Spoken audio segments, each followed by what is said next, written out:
Hello, everyone, and welcome to Geeky Geezers. I am your host, Aged Boomer. This is my co-host, Papa Pacelli. Geeky giggity.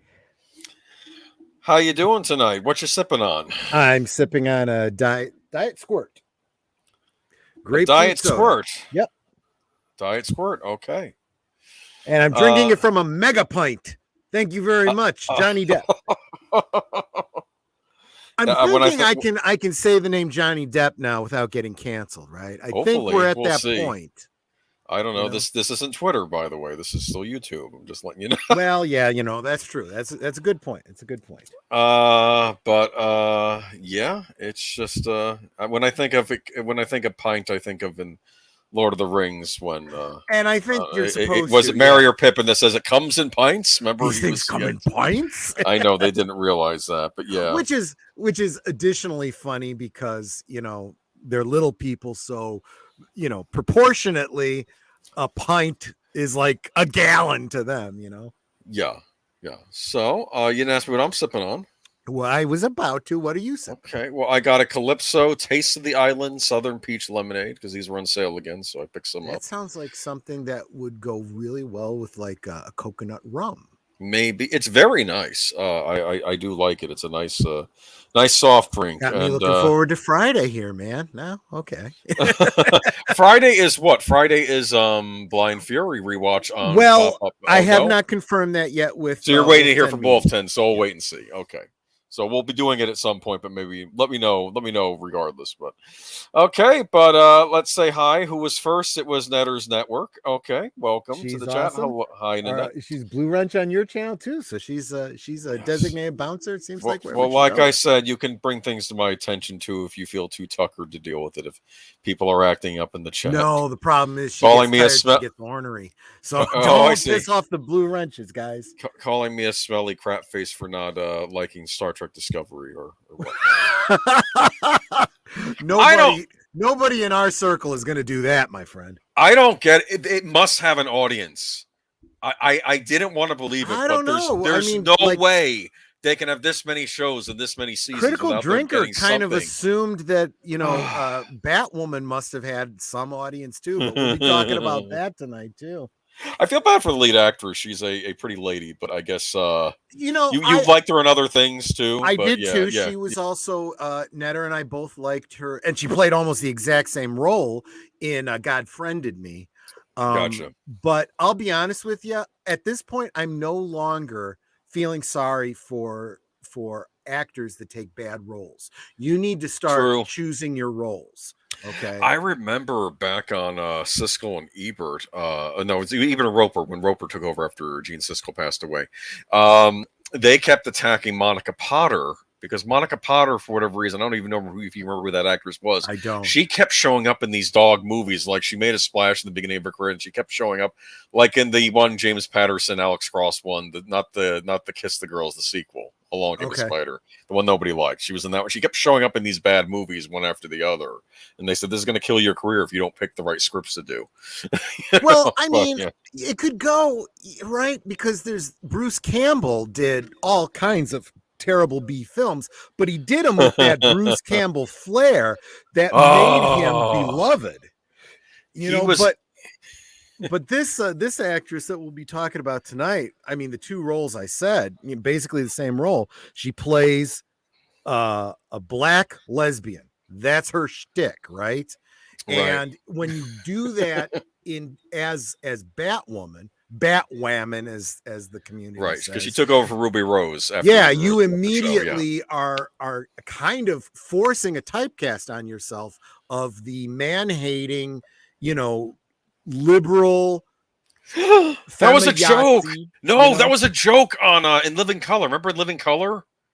That comedy series? I do remember the show, but the most un-PC show I'd ever seen, like back in the 90s. I know, I loved it. They were making fun of it, and they were showing all the different superheroes, and they had they made a point that one of the new superheroes was the first black lesbian feminist superhero, and I forgot what her name was. But, well, see, it's funny because it really does seem like, it's becoming Poe's law, right? The when parody and satire become reality, right? Mm. I mean, we're living in this crazy, insane Mandela-esque world where, the satire of the past is becoming the reality of the present. I mean, who would have thought, back in high school when we were learning and reading the book 1984 that they were going to actually be making it come true. I think that's what Trump should run on next time. Not make America great again, but make 1984 fiction again. Yeah, that could be a thing. The Ministry of Truth. Yeah. That's well, you know what?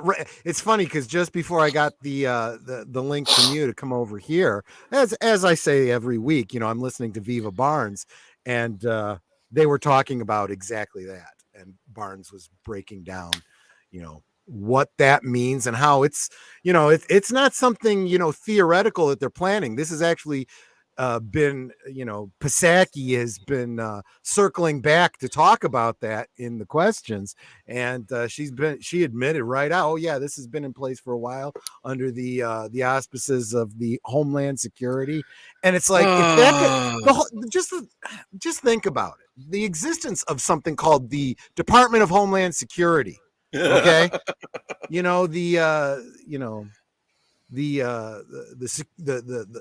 I don't know German, okay, but the Fatherland Security Bureau, listen, that should scare the crap out of anybody. I just want to say, in all seriousness to any listeners, that the opinions of Troy Pacelli do not reflect the opinions of Agent Boomer.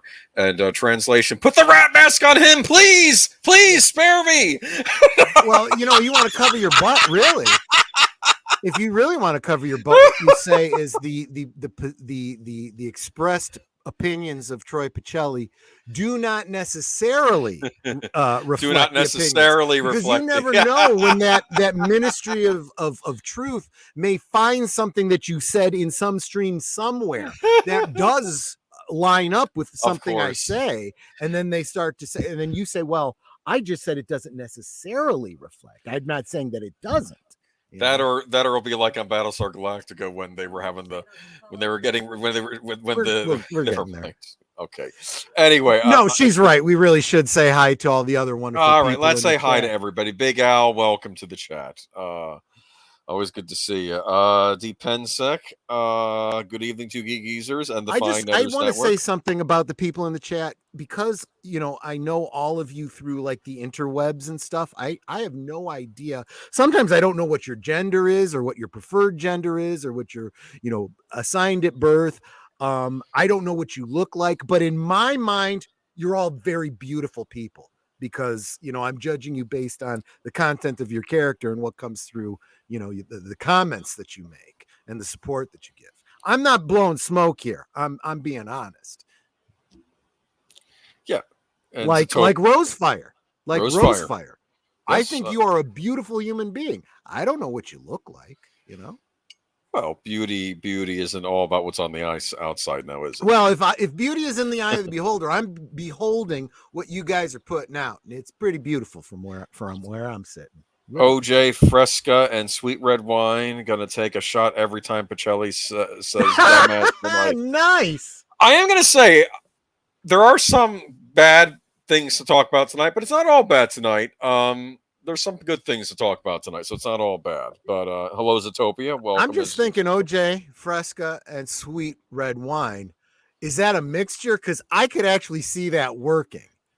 It may. Hi Netter. Hi Netter. I already said that. Okay, everything is crashing and burning in the entertainment industry right now, which is kind of entertaining for me. Yeah, well, Zaslav seems to be doing a lot of the burning, but we'll get to that, right? Anyway, Daniel Heron, welcome. I'm sorry. I totally feel for you. He's having computer problems. His laptop's on the fritz, and he's listening to us on his phone. Well, from your point of view, if you're just listening to the show on your phone, I guess that's not a bad way to do it because you can listen to YouTube and all kinds of stuff, on your phone. What's really tough is when your thing goes out and you're trying to host a stream. Holy crap! I know that. Birdman's been in that situation. I've tried to do crazy stuff because I'm having computer problems. Big Al, am I right? You've had situations like that too. Auditor Dread had the technical issues. When I first started this stream way back in the beginning, my laptop had basically, Yeah, To, met to, her bar, too, to, yeah. bar, to borrow a phrase from Miss Amber Heard, it shit the bed on me. Okay. And I'm sorry, what? Wait, what? I'm it sorry. was the dogs. Okay, but basically, yeah, well, of course. Anyway, The dogs that are about the same size as the actual. What did he call it? A grumpy. The dogs are the same size as the grumpy. Yeah, that grumpy didn't come out of the dogs. You never know. Anyway, that reminds me of a bathroom story to retell that used to work I at, but call we'll this save that for cocktail another the time. Angry Bar Mitzvah. The name is Angry a work Bar. in progress. Okay, I like that. That is I like good. it. I like it.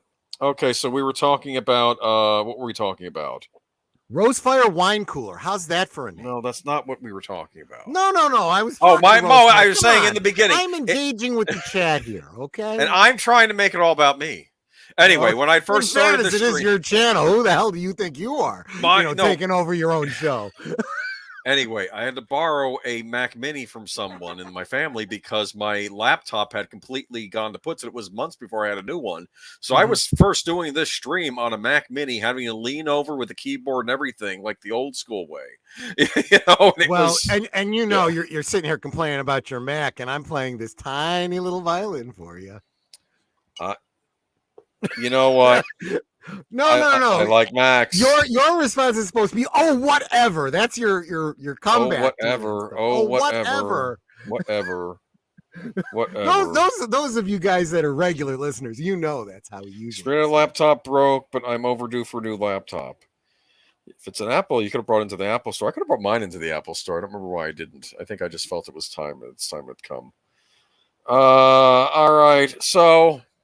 Want to get into this thing? We've stalled long enough to have more than a handful of listeners to, We're fine. We can just get into the news. One listener would be worth it, but I just feel like typically we do good old days, but I couldn't think of anything. Plus, we got a ton of stories. You want to hear Troy ramble on about No, actually, no. You were good. The Bionic Man. He talked about that on Match 6 channel the other. Oh yeah, I had fun with that one. I hope he doesn't get like a copyright strike or something because that happened previously when I did the Buck Rogers one. Really? He said he had to take it down. Yeah. I don't remember if he said he had to take it down or I think he edited out just that part. Okay. Question. Actually, YouTube has a nice little feature. If you have something and it's something specific is designated as being a copyright thing, you can edit it on platform and just take out, just that piece of music or whatever it is. Had you watched the Bionic Woman reboot series they did years back? You know who worked on that? Cameron Pasha.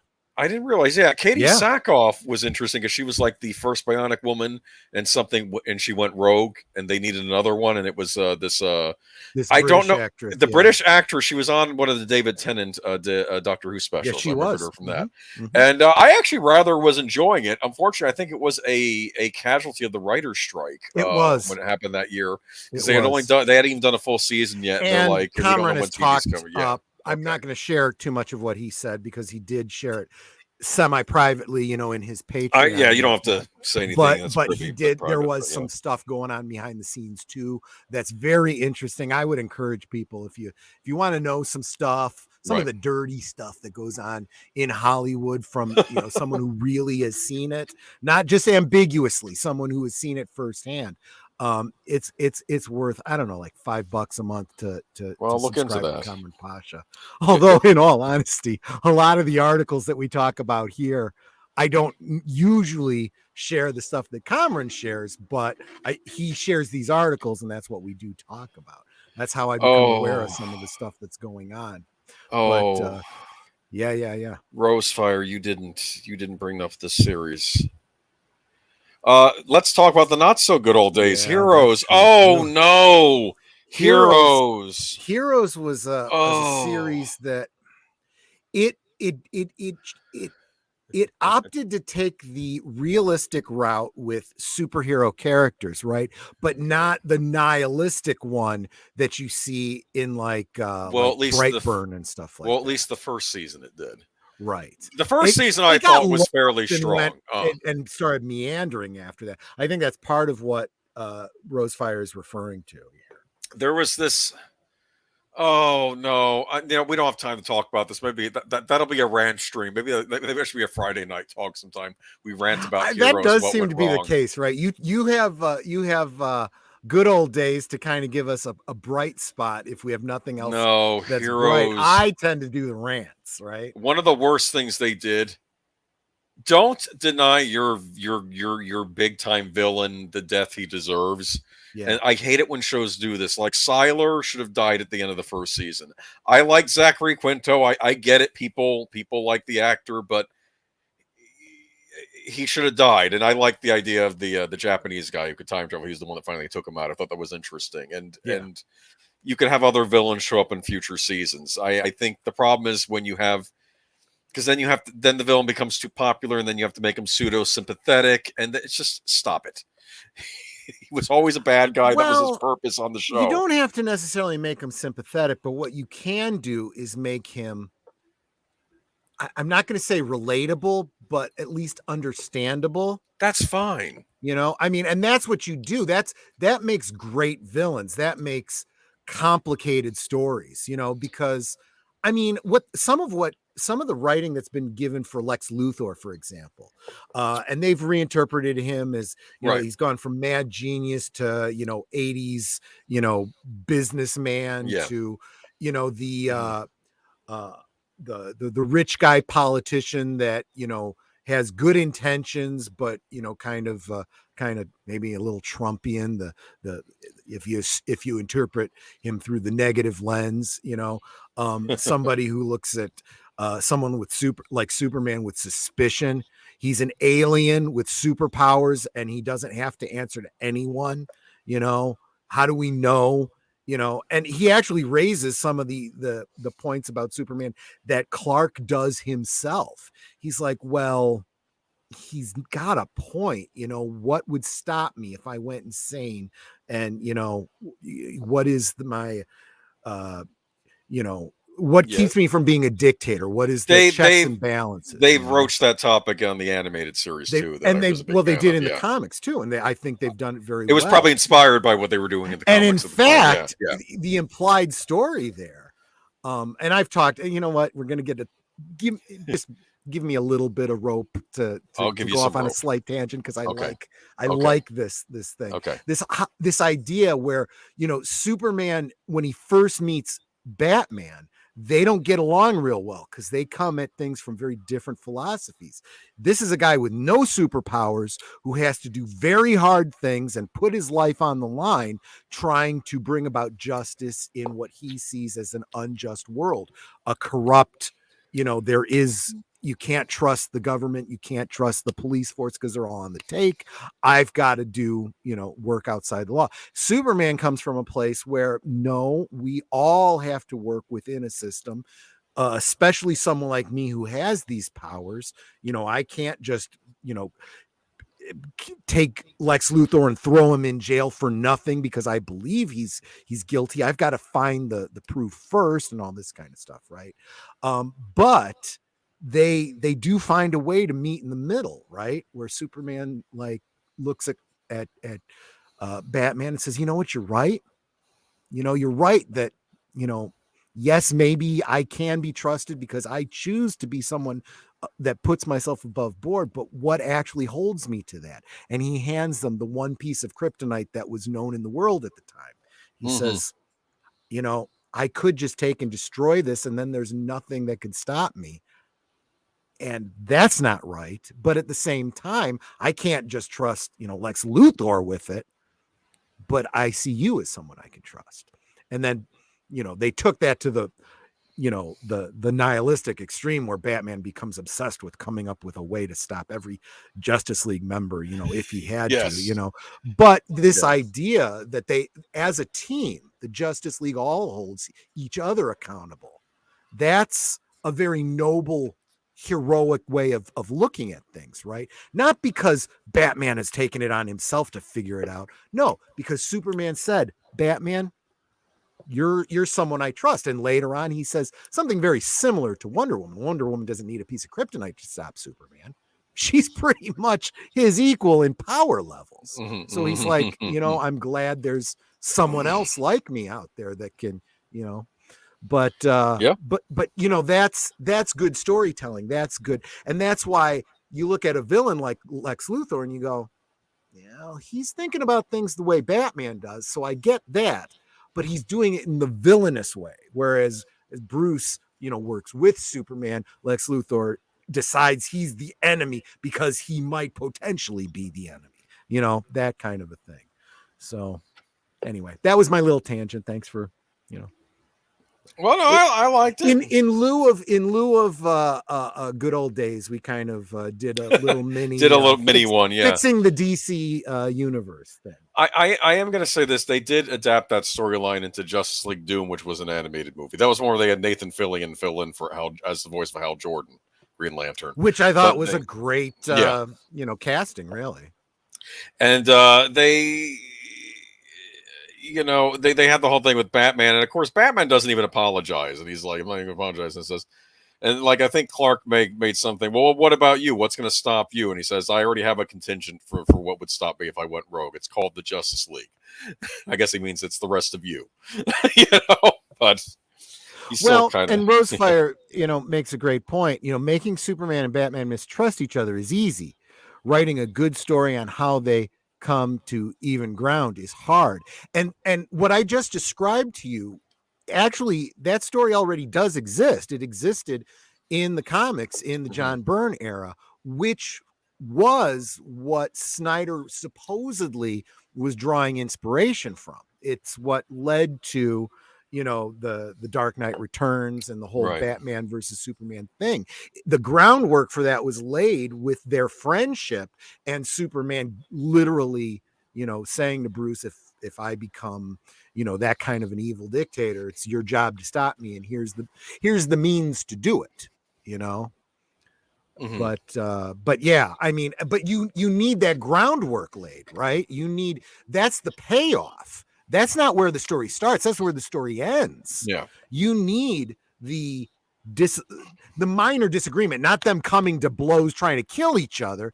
It's them working together on a case, but not agreeing on how to go about it. At the end of it, coming to a kind of maybe they still don't agree, but at least they respect each other. And that's kind of how it started out in the John Byrne era. You know, you got Metropolis, and that works for Metropolis. Your way works for Metropolis. I got Gotham City. I got to do my thing in Gotham. And they even had times where there was like some crossover where he's like, well, I'm in your city. I got to do things your way. You know, I respect that. You know the area. You know, but then eventually in a future, in like a third or fourth phase of your DC universe, then you can get to the, you know, Civil War kind of story that they had in Marvel, you know. But anyway, that's a good depiction of Superman and Batman meeting. The first time was in World's Finest, Superman the Animated Series. Nathan Fillion as Hal Jordan was perfect casting. Yeah, I will say this about World's Finest. One of the things I did like about that was that Superman decides to go up against the Joker, confront the Joker, and you were thinking, oh, that's going to be easy. No, it wasn't. The Joker outsmarted him. he didn't go in there prepared. I'll say this in his defense, he thought he went in there prepared for whatever the Joker might have, but the Joker still figured a way around it. You know, so, and not only is that sometimes really good writing, I think that lends itself really well to the good, appropriate way to subvert expectations, right? Where you expect, at this point, with all the nihilism, you expect the Joker to do like an Injustice kind of thing, something horribly evil that kills the whole city or something or whatever. Yeah. What would be great is when they're trying to prevent that horrible thing that they're expecting the Joker to do, at the end, the joke is that he never intended any of that. Right. And it was all just a gag that he was. Well, that could be it. That could be him. You never know. He's exactly. No, the plot of World's Finest is this: the Joker goes up to Lex Luthor, and I forget how much he asks. Maybe it's $1 billion. You can pay me this much money, and I will kill Superman for you. And that's why he comes to Metropolis, because he wants the money. Figures I'll go to Lex Luthor. I know he doesn't like Superman. I'll just pay me the money, and I'll kill Superman for which you. Is you know? Yeah. But what's pretty consistent about the characterization of Lex Luthor is usually he does not take anyone up on that, because no, He didn't want to. No, he didn't want to take up my job, my responsibility. I've got to do it to be satisfied. In fact, very recently, DC Comics finally got out their Batman, was it, or excuse me, Superman 77, I think it was, where they do like if the Donner-esque Superman had gotten the Superman 3 they intended to do with Brainiac. Yeah. And it's a great story because Lex Luthor ends, who like gets paroled after, the events of Superman 2. He actually ends up helping Lois Lane to rescue Superman from being captured by Brainiac. Why? Because I need to show my mental superiority that I could defeat the Kryptonian, not some other alien force. Yeah. So that was a pretty good story too. I'd love to see these things done even as like animated features, but I don't know. We'll see. We'll see. But let's get into news. It's already getting on to 9:30. Yeah. 8:30 on your side in your area. Some of this maybe we'll just kind of gloss over because a lot of outlets have done some heavy duty stuff on this. Right. Where do you want to start? I'm starting with where you had the notes with Disney. I don't always assume that you're just going to go in the order I put them in. It's well, I don't have to. I mean, I could have gone. But you rely on me, right? I'm sure I'll be spending a good hour in that video game store. I'm sorry, I'm kidding. Of course, we'll see. Anyway, the Walt Disney. You because I don't know half that stuff. Yeah. Well, actually, these two here under Disney, they're really the same thing, just two different articles looking at different aspects of it. The Walt Disney Company's parting ways with Jeff Morrell, its head of corporate affairs, after a series of public relations debacles. Really? You think what they're talking about? You think, DiNozzo? I missed. I know. Well, I'm sure he's coming back. So I know I've mentioned this before, but I remember that one scene where like McGee had to pose as his author self to get into a club, right? And then DiNozzo saying behind the scenes, "Oh man, he's getting all this attention. I ought to write a book." And then Gibbs says, you might want to read one first." Yes, you might want to read one first. That was bad. Anyway, I'll tell you what, Gibbs has the best, or had, I guess now, the best, takedowns. He was awesome. He had that kind of Arlie Ermy kind of thing going, He did the voice of Superman in Justice League Crisis on Two Earths, and Wait, I liked it. Mark Harmon, and it was almost kidding. No, he did the voice of Superman, one of those animated features, and I liked it because it was almost like a Gibbs Superman. Like there's a scene where like they're talking to the good Lex Luthor from the other universe, and like. Still, I guess we can trust him. Still, I've never met a Luthor that I liked. He makes that point, and it's something Gibbs would say. Anyway, let's move on to the article. Yeah. Morrell ousted after less than 4 months on the job, joined Disney in January from a post. I skipped ahead. From a post as the executive vice president of communications advocacy at oil and gas company BP. Yeah, you'd think someone that could, navigate some of the PR problems that BP has had. He'd have been a little bit now in fairness, I mean, and kind of acknowledging the work that I put into the thumbnail on this, I depicted it as Jeff Morrell being the sacrificial lamb for Bob Chapek, on the altar of Disney. I was saying, what was that? Was like a scene? Was that a cut scene from Race with the Devil or something? That was something like that. Yeah. Okay, but the transition was bumpy, coinciding with a bruising period in which Disney CEO Bob Chapek was faulted for his stumbling response to Florida's "Don't Say" quote unquote "Don't Say" gay laws. Disney said Morrell is leaving the company to pursue other opportunities. Okay, they needed a fall guy. Well, and let's face it, so that's right. So when you have a disaster this big, you need a literal sacrificial lamb. Who do we say is responsible for this? Everyone's looking at Bob Chapek. Bob Chapek goes, "It ain't going to be me." Who is the next most likely person? Well, the communication guy who didn't handle the communication on this very well. Right. And I said it right here on this channel in previous weeks when I read off their statement from their webpage, where they said, we intend to do this and we intend to do this, and you can take this as an official statement from Disney. I'm like, whoever they have in charge of communication is going to get busted for this. And here it is. We see it. But as you said, he's been there for less than 4 months. That's kind of unfair. Well, it happened on your watch, pal. Congratulations. In an email to staff, Morrell wrote, after 3 months in this new role, it's become clear to me that for a number of reasons, it is not the right fit. And it goes on, after Florida, Governor Ron DeSantis state legislators backed and ultimately passed a bill that prohibits instruction around gender identity, sexual orientation in kindergarten through 3rd grade. Again, that seems perfectly reasonable to most people, I would hope. Chapek was under pressure from staff to take a forcible public position. Disney is one of the largest employees, blah, blah, blah. Let's move on to the next article. It covers the same thing. I like this one a bit better. Sure.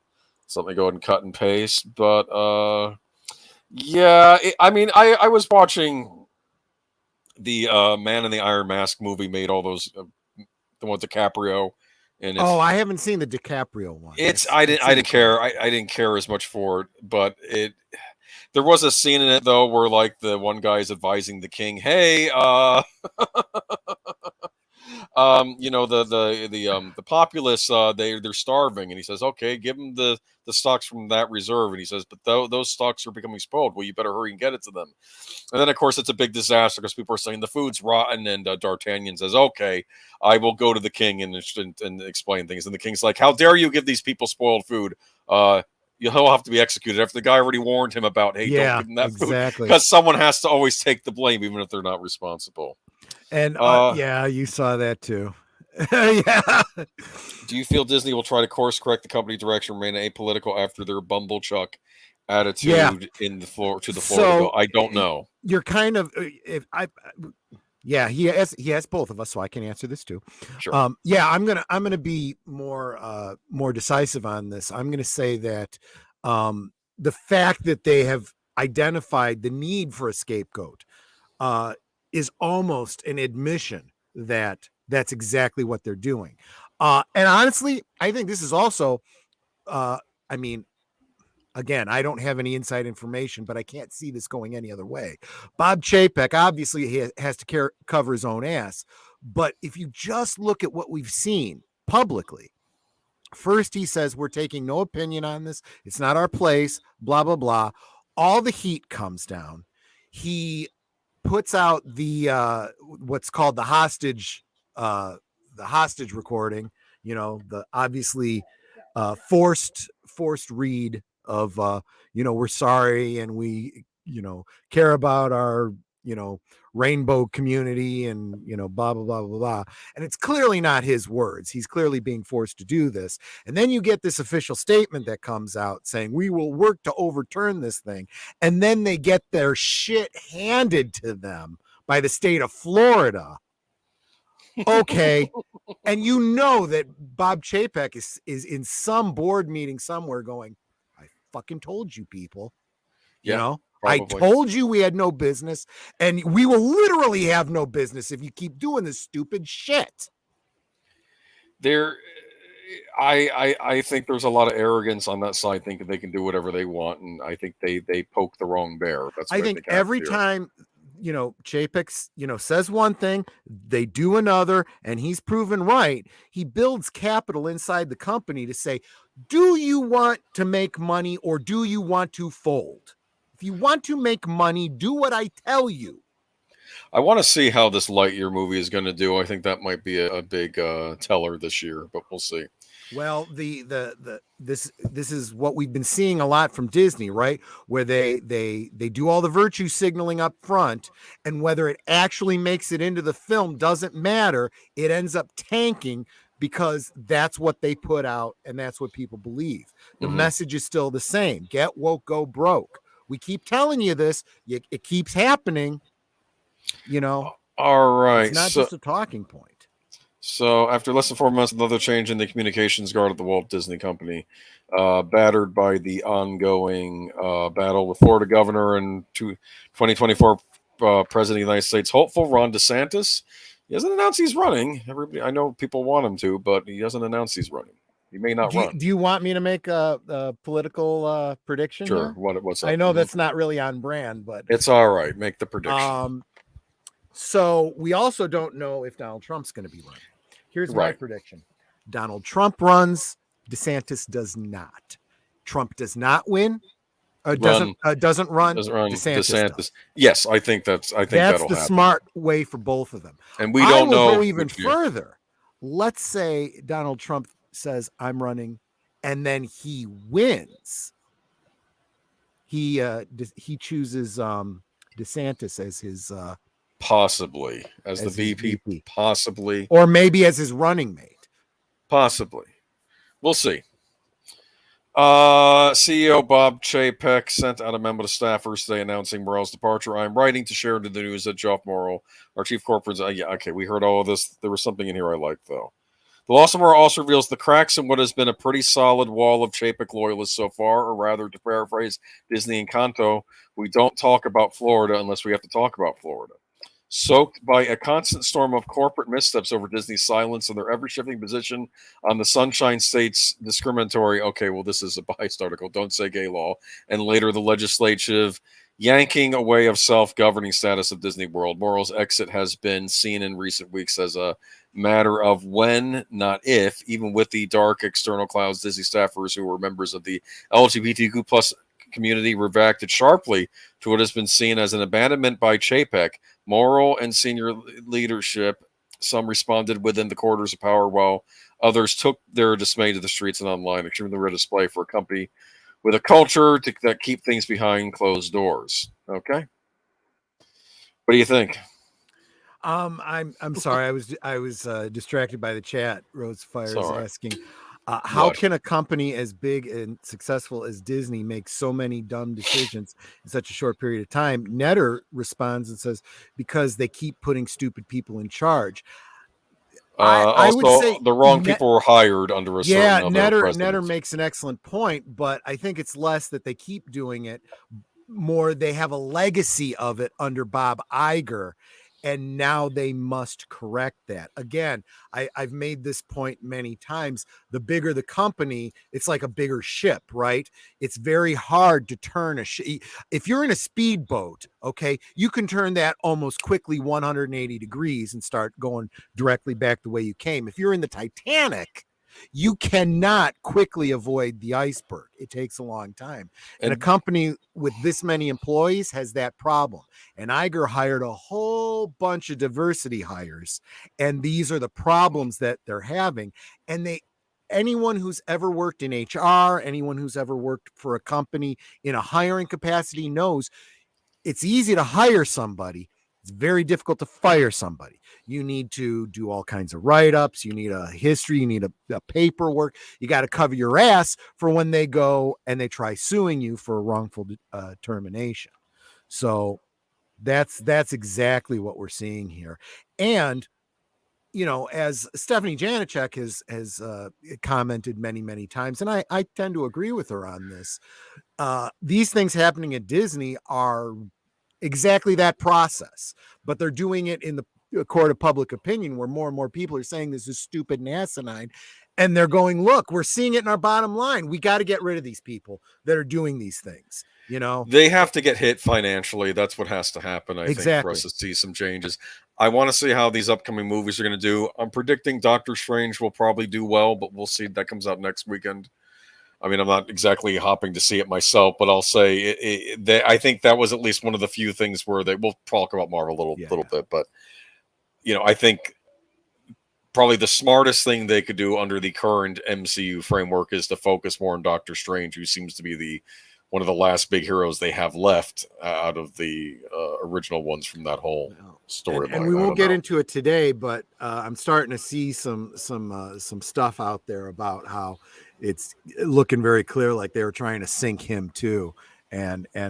But we will be talking about how Marvel is trying to retool. Yeah. All those rumors about what Kevin Feige was going to do with that.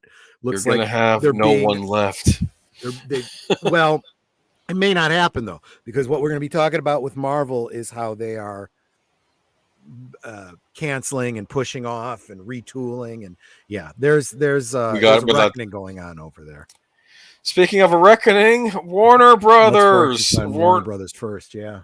Not Warner Brothers, Warner Media. Thank you. It's Whatever. not all about. It's not all about the the toxic male brothers. Okay, yeah. The toxic that started the company and started the studio. Yeah, how dare you? Right. Okay, Warner Brothers Discovery CEO David Zaslav. Zaslav is it Zaslav? I've heard it both ways, Zaslav and Zaslav. I like Zaslav better, I think it's spelled Zaslav, so I'll go with that. Is doubling down on his faith in. I don't know. That sounds too Russian. Maybe he needs to be canceled. You know what? This is America, and this is America, where when you go to war with somebody and you get pissed off at them, you change it from French fries to freedom fries because stupidity. Nobody did that. Nobody called them freedom fries. They go to the diner. I'll have a side of freedom fries. Well, and then the waitress gets confused, says that's not on the menu, and it gets awkward. I mean, one of the grocery store chains up by us, their international section, they emptied out their Russian stacks for a while. Are you kidding me? Until a bunch of people were like, I buy those foods and I can't get them. Maybe I need to go start shopping at some other store. Oh yeah. This is the kind of stupidity that we live in. This is the kind of stuff that Gina Carano got canceled over pointing out. You know, a lot of people got canceled even back in the aughts for criticizing certain wars. I remember that, but I know we have not learned from history. We don't learn. We rewrite history so we can make the same mistakes over and over again. But you know what? I'm getting you on another tangent. I do like that quote though. You should write that down. We rewrite history so we can make the same mistakes over and over again. I like that. I don't think I'm quoting. You should write. I think that's my own. I think that's your own. You should write it down. That's a good one, actually. Okay. Warner Brothers Discovery CEO David. Okay. According to the filings with the Securities and Exchange Commission, Zaslav purchased about $1 million in the company's stock Wednesday for $19.49 to $19.53 a share. The purchase comes a day after Zaslav touted Warner Brothers Discovery's position as a leader in the streaming space, calling it far more balanced than rival Netflix. Oh, we'll get to that. Oh man. Here comes this new company with this lane, a middle lane wide open for us to accelerate with the broadest and most compelling content in the world, Zaslav said on the April 26 earnings call. CFO Gunnar Weidenfels also added to his holdings Wednesday, purchasing close to $500,000 in shares for $19.95 apiece.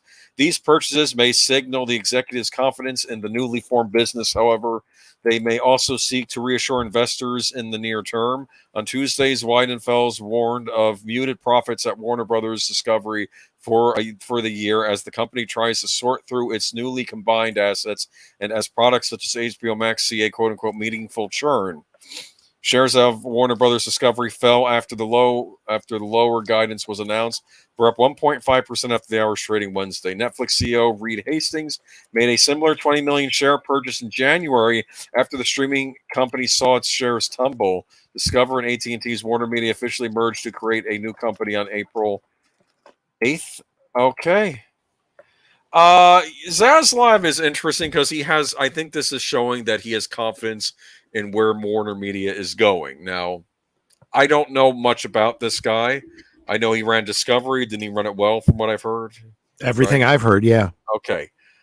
The rumor I hear going on in the background is, and I'm suspicious that they want to kind of bring Superman back in a big way, considering he's one of the most famous superheroes in the world, and we own him, and why aren't we doing anything with him? Exactly. They have that show, the Superman and Lois show. I forgot there's that. Maybe.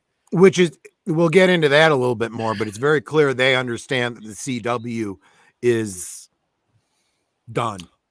It is not the representation they want for their characters. We're going to get into that, but Zaslav's interesting.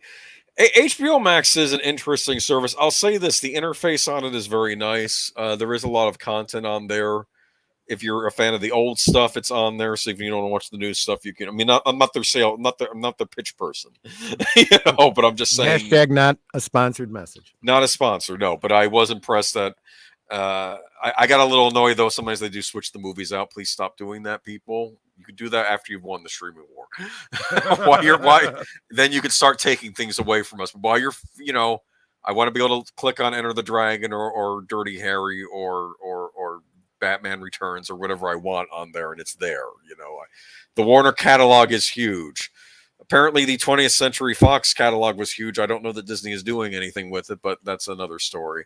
But yeah, I was always a big fan of Warner Brothers as a movie company because I thought they had the best quality movies and they took risks. Remember, it was New Line Cinema under Warner Brothers. They're the ones that took the risk on Lord of the Rings.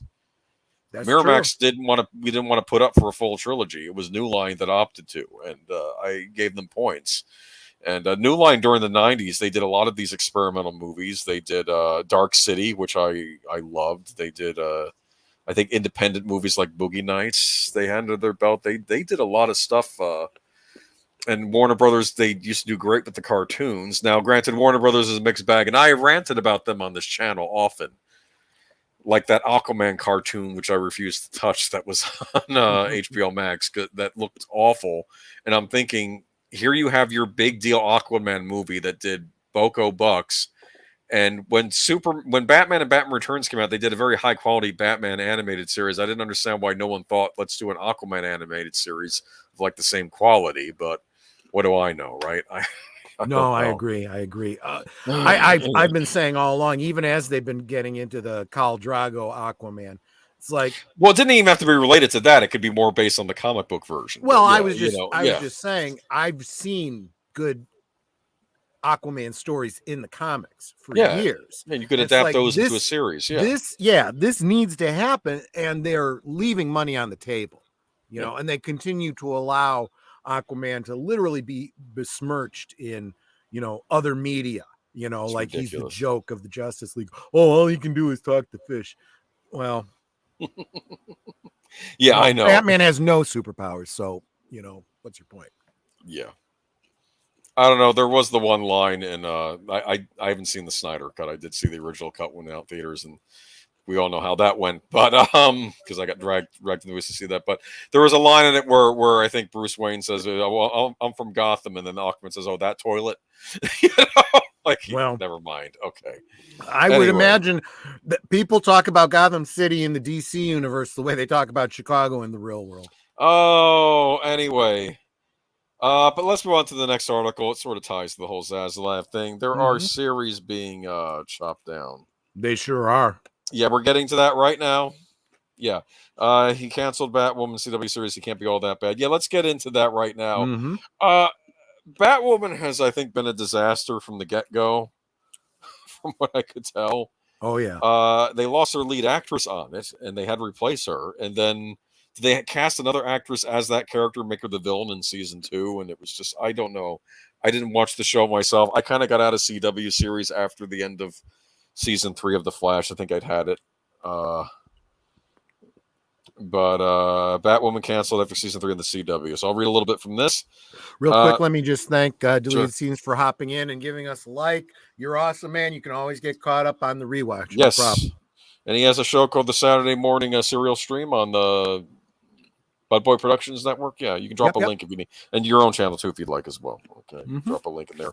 Or if you can't, well, I guess you can't. You're not a wrench. Actually, let's make you a wrench. Can I do that?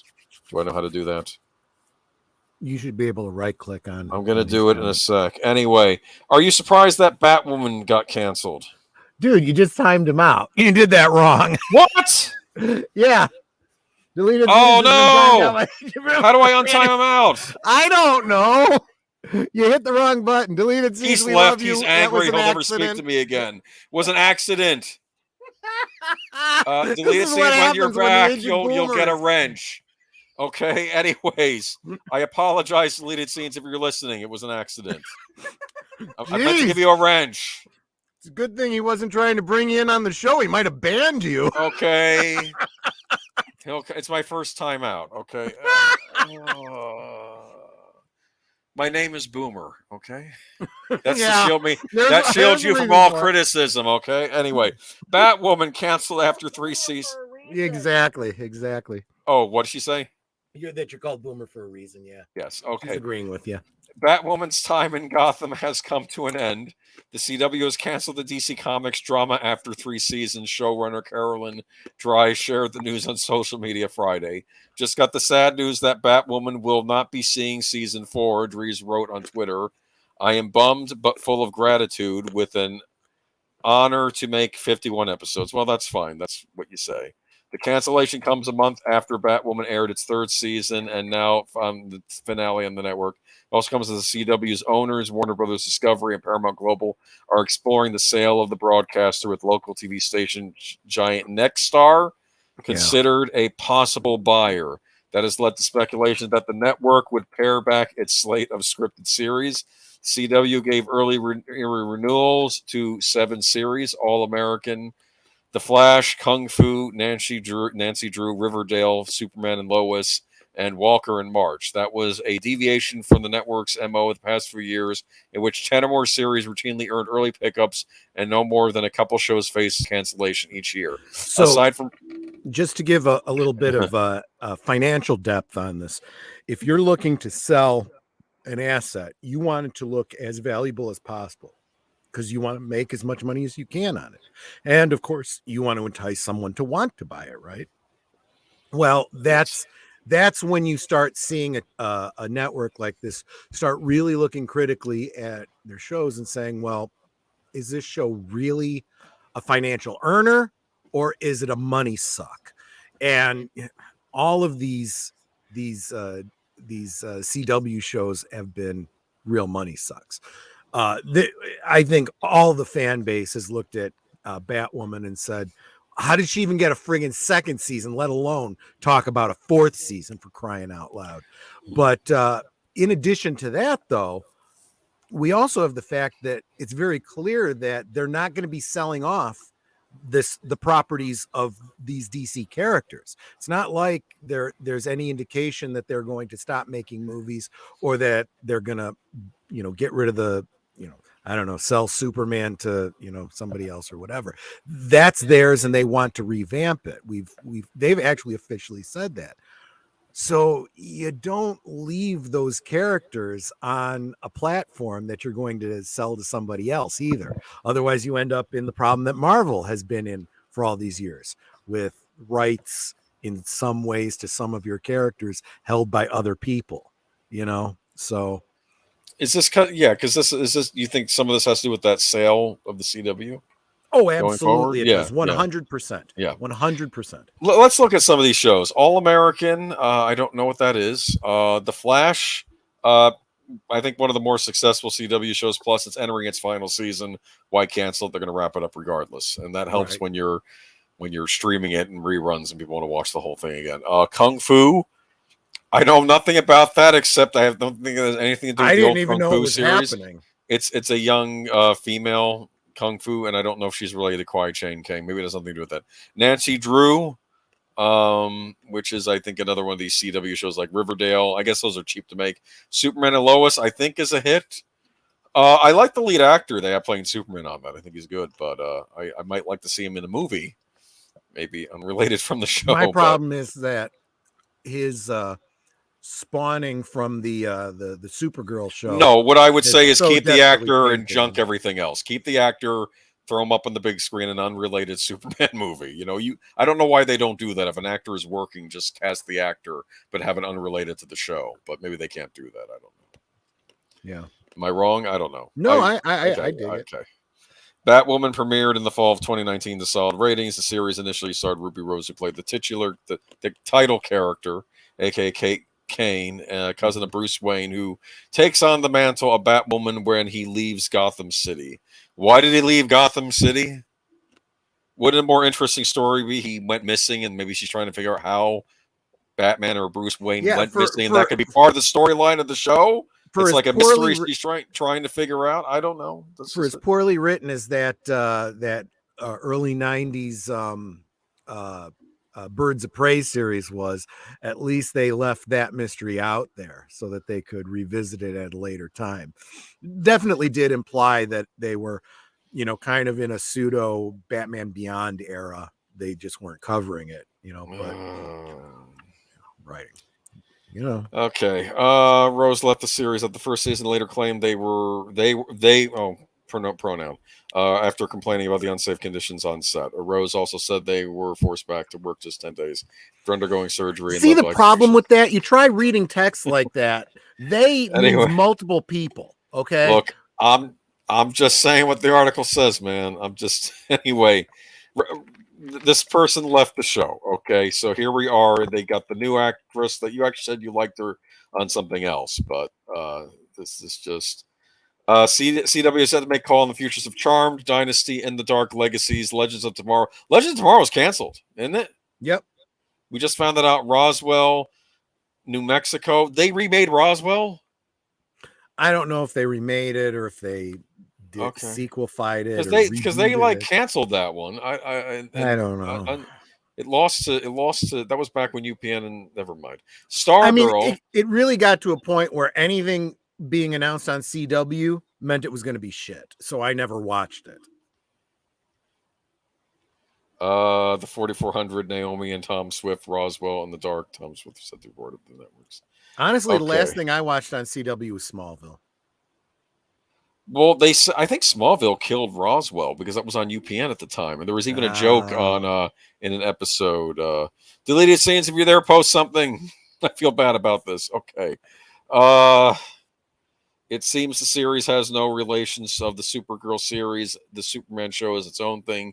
They might have plans to incorporate it prior, but it doesn't seem to be the case. Yeah, okay. I know, because they got into that whole era with their stupid half-assed Crisis on Infinite Earths, and I think you're supposed to believe that this Superman and Lois story is supposed to be same Superman but from an alternate universe or whatever. You know what? I just don't care.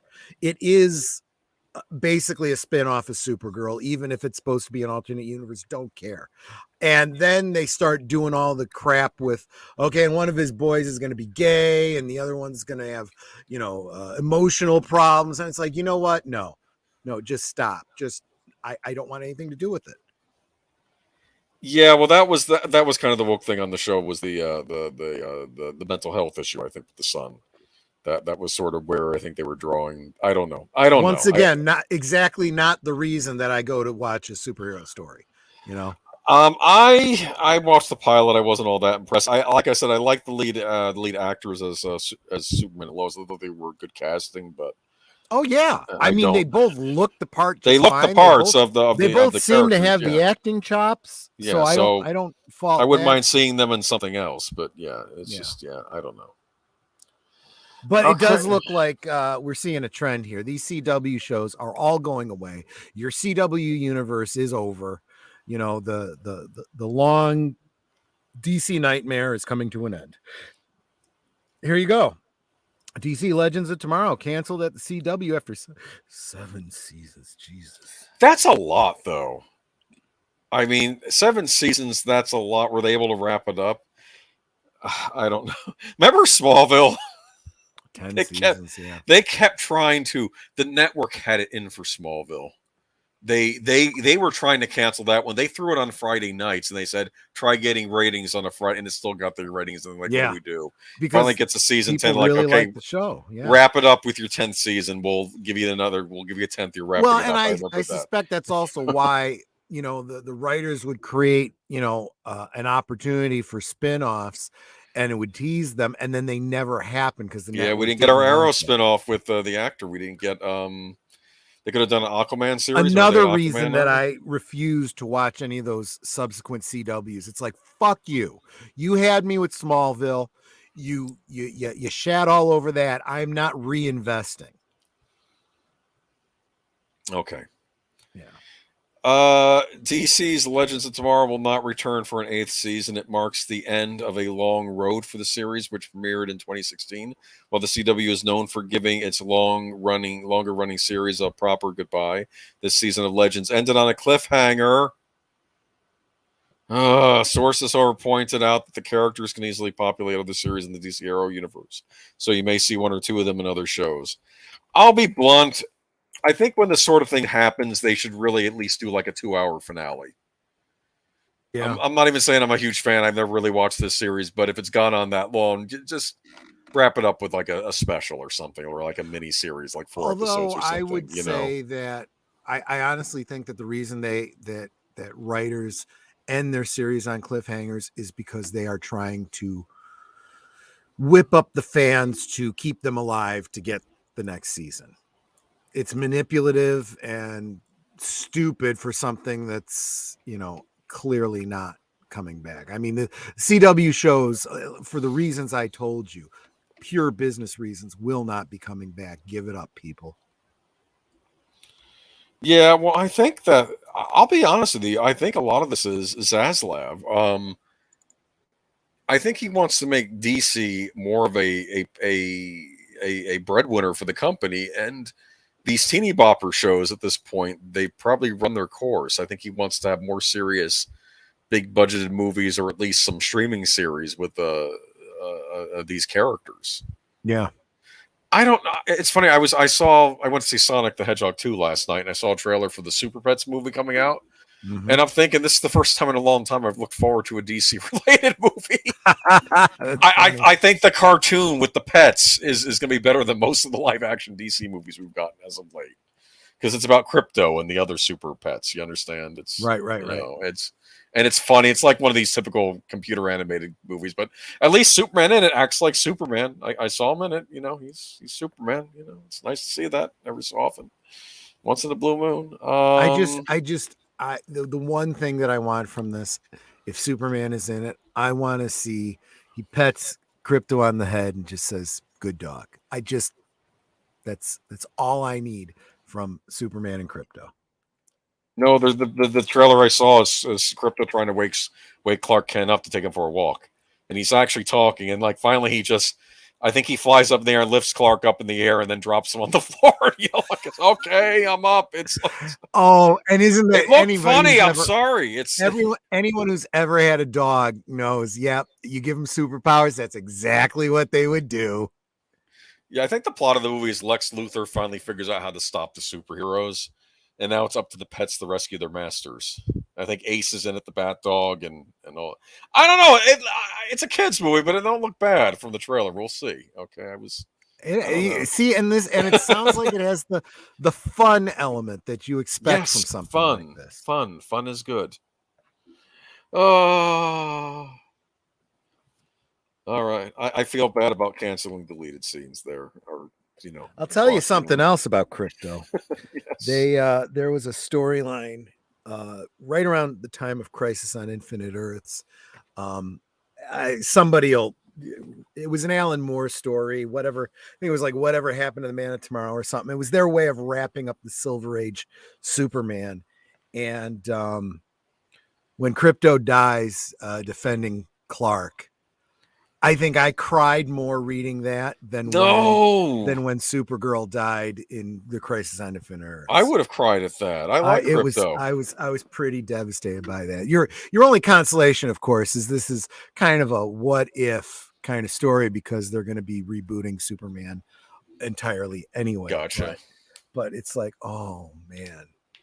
There was a funny scene in the second Batman Superman movie where they encounter Supergirl for the first time. And the Crypto is growling at her and stuff, and of course Batman doesn't trust the Supergirl character either. And right. He's never acted that way, really. He's always been a good judge of character, as far as I know. Like he was siding with Crypto, which I thought was funny. But does Batman versus Teenage Mutant Ninja Turtles count as a DC superhero movie? I just watched it. It was freaky but fun. It counts as one of these direct to video animated movies, which they had done. Well, they still do them, but that Warner Brothers did. I kind of count it actually as a Teenage Mutant Ninja Turtles movie, like a lost Teenage Mutant Ninja Turtles movie. There's a funny scene in it where I don't know if you're familiar with Teenage Mutant Ninja Turtles or not. Sure. But remember Baxter Stockman, the Fly, the scientist turned fly on the old cartoon? Yes. Well, there's a scene in this movie where he's telling the Shredder, okay, we have I figured out what we need for this device, and am I your henchman or your hostage? You never made that clear. It was a funny, and the Shredder acts like the Shredder, like awful. Like he's my favorite supervillain of all supervillains is the Shredder, and they did him well in this Batman versus Teenage Ninja Turtles movie. When he goes up against Batman for the first time, he wins the fight. He still has to back off though, but the Shredder is very formidable. So I appreciated the fact they made him scary in this movie. I do like that concept. Am I your henchman or your hostage? I know. Because Well, it's just funny because the turtles have to come to Gotham because the what is it? Since it's a standalone movie, they'd have to do this whole thing where they cross into another dimension or an alternate Earth. It's just in this movie they exist in the same universe, and they're like, Sure. The turtles knew of a Batman urban legend in Gotham, like that's all they knew about it, right? And, which they played up in the old Batman '89, which was great. Exactly, like he was an urban legend, and I think the Penguin's trying to rob a place, and then the turtles are attacking him and his gang, and the Penguin screams, "It's the bat! It's the bat!" And then like Raphael says, "Do I look like a freaking bat to you?" It's it's. I don't know. I think bats are cooler than turtles, but I know, but it's funny because it's these two worlds you wouldn't expect to meet, right? And they did. Right. So I actually commend them for getting it done. They had to make a deal with Nickelodeon because it was like a combination thing. But interesting. But we'll see what Zaslav has planned. Well, going back to the first article, though, I think when somebody spends, $1 million, or I don't know, it was $1 million. It was 1 million. Wasn't it 1 million shares or something like that? I don't know. He bought a bunch of the company, right? If you invest in a company, you've got a financial stake in it. And this is what we've been seeing from him all along. He's clearly going after the make money, cut the fat, cut the shit that's not making money. And, and honestly, he's coming in with a machete. He's, everything that I said about, Disney taking a long time because it's a long ship with a tiny pin. Well, he's down there saying, throw more coal on the fire, turn. And he's cracking whips, So yeah, maybe Disney's going to point to that and say, hey, we need to be doing more of that. Now they're already looking at Sony and saying that too. But I think as you see these kinds of efforts, cutting the woke nonsense, cutting the stuff that doesn't make money, quit screwing around. Like I always say, shit or get off the pot, or in Amber Heard's case, shit or get out of the bed. You start to see success after success. The other companies are going to start turning around and saying, because the investors are going to look and say, hey, it's time to stop screwing around with your own personal projects and politics and start doing what you were hired to do. And that's make money. That's what business is. Yeah, well, Will Smith's Bright sequel reportedly canned by Netflix after Oscar slap. Did you know what Bright was originally? Was that like the Shadowrun movie that wasn't really Shadowrun related? Was that what that was? He plays a cop where he's and they're orcs or something. Aliens and no, I think they were fantasy creatures, right? You're right. They were fantasy creatures in a modern setting. That's right. And people thought they were ripping off Shadowrun, I think, which was that an old RPG back in the day? Yes. Okay. Yes. Netflix has allegedly canceled the sequel to 53-year-old's 2017 action flick Bright, according to a Bloomberg source. This output also reported that National Geographic is delaying production of Pole to Pole, a nature series that follows King Richard's star as he visits the North and South Poles. Filming was set to begin in 3 weeks, according to Bloomberg, but has been pushed back to fall 2023. They'll get a new host for that, guaranteed. Maybe Gordon Ramsay's not doing anything right now. Actually, I don't know. He's the busiest man on television. But I don't think necessarily we need to spend a lot of time on this, but it's another thing. It's just another demonstration that Will Smith's career is pretty much over.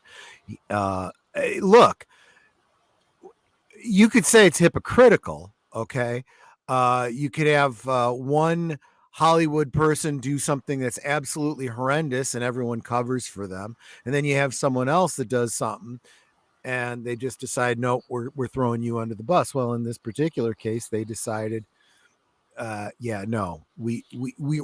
you made us all look bad at the end. They're all full of shit. Here's the deal. I don't agree with what Will Smith did. No, but his whole career gets destroyed because of one night's mistake. I don't know. It's just what it came down to is it was the wrong time to do it. It was, yeah. You had what's his name? The British guy from The Office. Ricky Gervais. Yeah, Ricky Gervais just dressed everyone down, and we've had 2 years of memes agreeing with him, up and down, up and down. And the awards shows ratings have been dropping and dropping and dropping. And then you have something like this. And then you have the comments coming out. It used to be that the Oscars were the night of America's royalty, right? And they were all dressed to the nines and the red carpet, and and now they're a joke. This is what we get, and you got, they're pontificating and bullshit that looks even worse in the years after Ricky Gervais calls it out directly. He was warning them. He was. I mean, he was doing it in a funny way, but he was basically warning them. He was doing a bit, but he offended them, and they didn't realize he was warning them. He was telling them, back off. You're going to push it. It's like any of us, if we're acting maybe in a too obnoxious manner and don't realize it, friendly advice, maybe you're acting a little out of hand here before it turns into something like what we saw. And then this happens, and they were like, this is, if we don't turn on him, that's the death knell for the whole Hollywood puffery, So they've all shut the doors and the windows and the, crawl space from Will Smith. He's persona non grata now. And when Netflix turns their back on you, you've really effed up, because Netflix is like the seediest bottom of the barrel for entertainment right now. Yeah. And now the American royalty has proven that they just emperors wearing no clothes. I'll say this. Exactly. We were making a point the other week. I'd watched Hollywood Land, and George Reeves was in that. And he had his own problems, but I think at least he understood about keeping up a public face. Like, he at least got that, I mean, I've talked about that before, where he would go, into a pub because there were no kids there, right? And when he came out of that pub, he made sure that he was looking right and he wasn't staggering around and stuff like that, just in case. You didn't see him drinking out in public somewhere, I don't know. Yes. Okay. Before we go into the deep dive of the internal drama with Netflix, the intermediacies. Okay. Oh, wait a minute. Netflix's wake up call. The power clash behind the crash. Do you like that title? It's a little awkward, but it gets the point across. I just put Netflix crash. I'm like, well, the Ghostbusters headline is too long in the thing. I need something short. Oh, Netflix crashes. Okay, there we go. That's perfect. Because there's only a limited amount of words you can have in your titles, right? So that's fine. Okay. Holly Reporter. Yeah, I don't know. I kind of feel bad for Will Smith. He had issues he needed to get solved a while ago. I mean, Well, and I think in the coming year or so, as his career dries up and there's all these rumors of problems with his marriage. Can you imagine that? Well, that must just be a vicious rumor. I can't imagine that couple having problems. Now they're getting divorced, right? I don't know if that's been announced officially. I think that's just rumor. Oh, never mind then. Okay. But if it turns, well, no, it might be. I don't know. I haven't been following it that closely. But if it does turn out to be true, I would not be, surprised in the slightest. Joke though I might. Okay. Before we get to the deep dive on the internal drama at Netflix, the internecine battles. The internecine battles. I have to look up the word internecine. Is that that's a real word? I'm sure it must be. I like that word. Yeah. I've never heard that word. It's about time that somebody actually started using good words instead of trying to write to the lowest common denominator. Challenge me again so I can learn new words. I like that. I'm going to look that up later. Remind me if I forget. Internecine. I like that. Okay, among top leadership that more than one source calls the Hunger Games, let's pause to let the town enjoy this moment. The thing about the Schadenfreude is that the Freud joy is usually savored when the Schaden, the bad thing happens to someone else. In the case of Netflix's ongoing debacle, however, the streamer's competitors acknowledge that they are damaged themselves by the sudden discovery that maybe the sky is not the limit when it comes to streaming, but they are relishing the bad news anyway. Yes, as a top executive, one of Netflix's legacy studio rivals, the news has dinged valuations and been bad for his business, but it sure fucking feels good. What? This executive rattles off a brief history of Netflix and Hollywood, including the A word that arises in almost every conversation about the streamer. The entire town's rooting against them, he says. It's not just the arrogance of announcing that you're the leaders, not respecting executive contracts and poaching everybody and the way they carry themselves. There was a feeling of anger and then despair. Are our businesses over? Okay, now those studios get to feel a little sexy again, as Warner Brothers Discovery CEO Zaslav made clear in an April 26 earnings call when he noted that he heads a far more balanced and competitive company, says a key executive at a big media company. Cable networks may be on the decline, but they still generate a lot of revenue. Maybe try keeping the lights on. Maybe don't kill theatrical so fast. I have to admit, I'm liking what this guy is saying so far, Zaslav. He seems more measured in his responses. We'll see how he turns out in the long run. While Netflix's competitors still have room to grow, and Disney in particular has committed to growing a lot, agents and creators believe they are seeing the end of the spending spree that has lined many pockets in recent years. Asked if the content bubble has burst, Gracie and Frankie creator Marta Kaufman, a unicorn who got to a Guinness Book worthy 94 episodes of a scripted show on Netflix, says, yes, yikes. I interviewed her for an upcoming episode of my KCRW show, The Business. So she had a successful show on Netflix, and even she's saying the chickens have come home to roost, I guess, right? So a top executive at legacy company that's poured resource into streaming suggests that may be so. We'd all be insane not to give the spend a hard look, he says, adding, agents are flipped out more than anybody. They're taking it hard.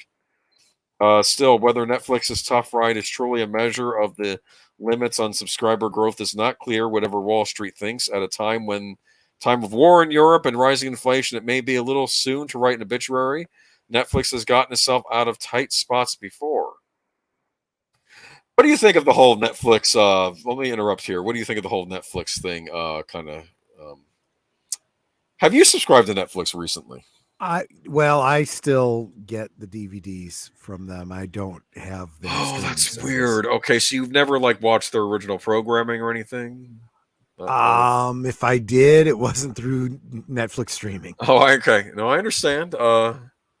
Here's the funny thing. Netflix has these big successful shows like Stranger Things, and I had my own problems with season 3, but it is still one of the more successful shows, and I think they're finally getting to season 4. And I understand that we had a pandemic, but I can't believe that they're taking so long between these seasons to get these seasons made.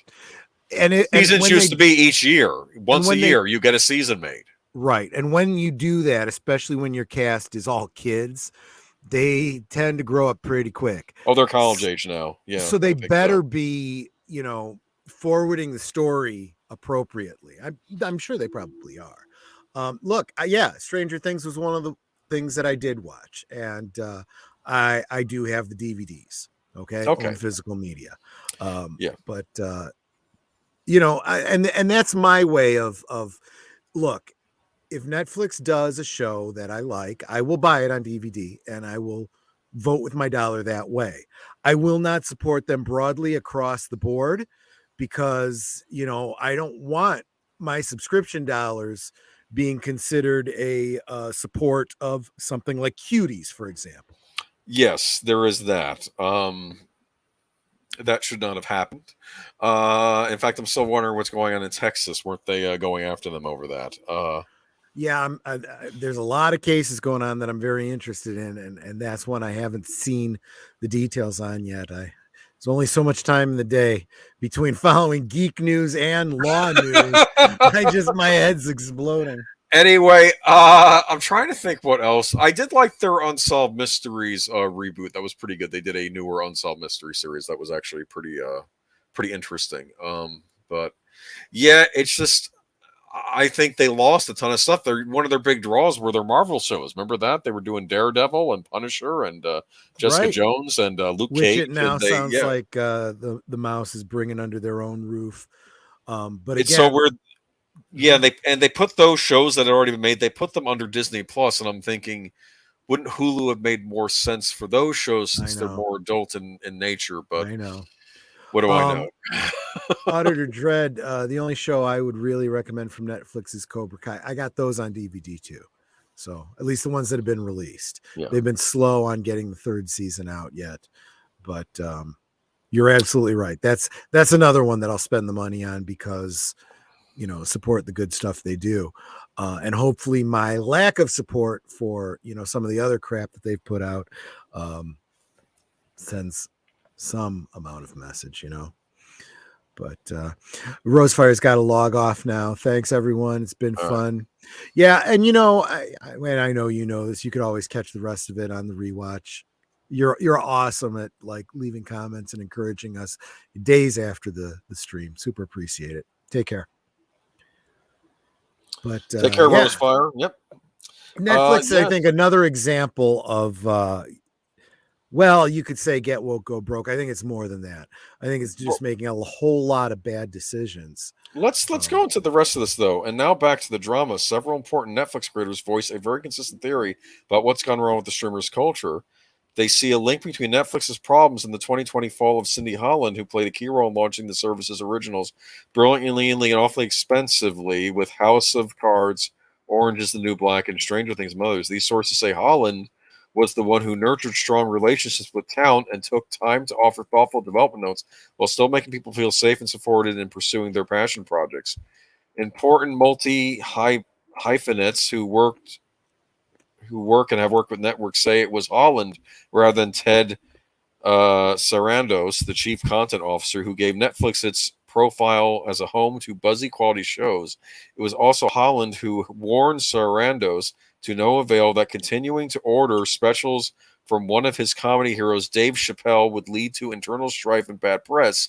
That service was built on the back of Cindy Holland's taste, says one. Okay, let's pause there for a second, okay? Mm-hmm. So first, you mentioned House of Cards. Well, what happened to House of Cards? They cast somebody who did some very not nice things to some pudding people. And that's a great way to end a career and end a show as a result. Okay, so again, from the network that brought you Cuties, we bring you Kevin Spacey. Kevin Spacey, though, I will say, at that point when he was cast, was a very well-respected Hollywood actor. He had been in movies for ages. True, but I'm speaking more to the whole Hollywood, landscape where everybody knows everyone is a degenerate and they all look the other way and they cover it up. Okay. Remember, this is the same industry that started the whole Me Too movement. Now, although Me Too has become corrupted and weaponized, it's certainly based on something that's absolutely real and absolutely should have been addressed decades ago, but let's not fool ourselves. You continue to indulge that. It really is a house of cards that eventually comes crumbling down. I am feeling like Netflix is suffering with that right now. Yeah. And then also I'm going to point out the whole idea of, we were just talking about this. The companies that take risks are the ones that, might actually, you end up with something like Cobra Kai or whatever, right? You got to take those risks. You keep rebooting the same shit over and over and over again because you think it's safe. You might squeak by with a minor profit. You're never going to be rolling in it. You're never going to, hit the jackpot, and more than likely you're just going to slowly lose money over time. And then Chappelle, the only reason you're having fucking problems because of Chappelle is because, again, you've stocked your whole company with a bunch of libtards that get all bent out of shape over a comedy act. The reality is the vast majority of Netflix viewers love Chappelle because he's funny as all hell. Yeah. Hollywood gives Ezra Miller a pass every assault. Well, I don't know about this last one. We'll see. Well, maybe Hollywood would be the law and giving him a pass. Hawaii apparently is taking that very seriously, what he did. But Netflix has some good animated shows like Castlevania: Blood of Zeus, for example. I've liked their. I heard they did Cuphead recently, which I was interested in watching because I'm a big fan of the game, which is like an old school.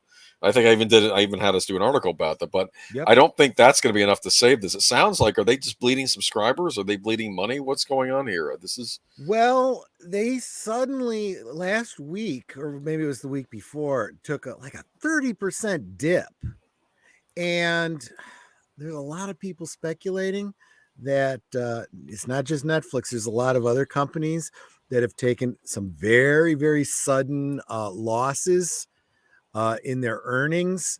A lot of subscription companies losing a whole big chunk of subscribers suddenly overnight.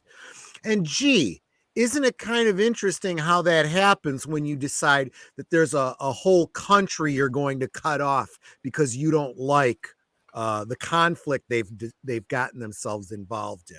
Well, guess what, global company that decided to, cater to other countries? You just lost a whole market share. Good on you. McDonald's too. Congratulations. Could you imagine if Warner Brothers partnered with Universal on those parks more too? I'm telling you, if they were able to, because I know that Universal's planning a new park with different areas. I think more and more. Could you imagine like a DC area or even like a Gotham City area? These companies need to understand and see that politics is not good. If you and we've been saying that the ever since the whole Comicsgate thing started, right? We said keep your friggin' politics out of entertainment. Keep it out of business. When you start taking sides as a business, you immediately cut your possible customers in half. Okay. If you're only going to cater to Democrats, or you're only going to cater to women, or you're only going to cater to people of color, or whatever it is, you are going to go bankrupt. But if you are professional and you go, everybody's money is green, so I am going to do the best I can to provide a product that everybody can enjoy, you're the one that's going to be successful. Bottom line. And whatever political situation you want, whether it's war in Ukraine, whether it's, gay representation, whether it's, left versus right. Okay. Just saying. Simple business matter. You don't like making money? Then why the fuck are you in business? I don't know. Well, what is Netflix's business right now? Service could foresee a time when popular shows like Friends or The Office would be reclaimed by the studios, which they were. I think The Office ended up on Peacock and Friends ended up on HBO, right? I think Am I wrong? Okay, but a former insider says Sarando's volume strategy began to prove destructive to the culture and the quality of the service's offerings. Ted is great at managing growth, but the company hit a phase when they needed to manage differently.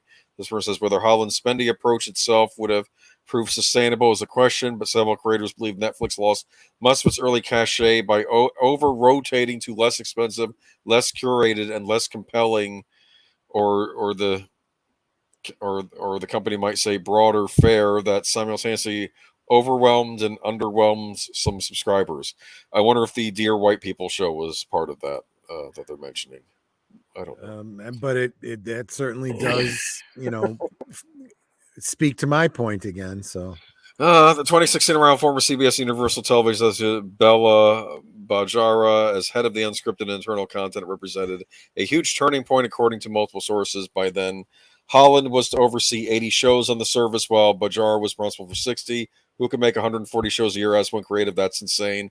That's when the culture of fear took over. Holland declined to comment. The demand for ever more volume did not abate. Okay. Bajara, who had the responsibility for licensing TV and film content from major U.S. studios, quickly moved into Hollywood scripted television domain. In 2017, she gave a 13-episode order to Insatiable, a dark hour-long comedy pilot that had been rejected by the CW. Holland's team had passed on it. One prominent Netflix supplier calls Bajar's decision the beginning of the Walmartization of the streamer. The series also attracted negative press for fat shaming, among other sins. What? Okay. Yep. All right. So anyway, Netflix, what do you think?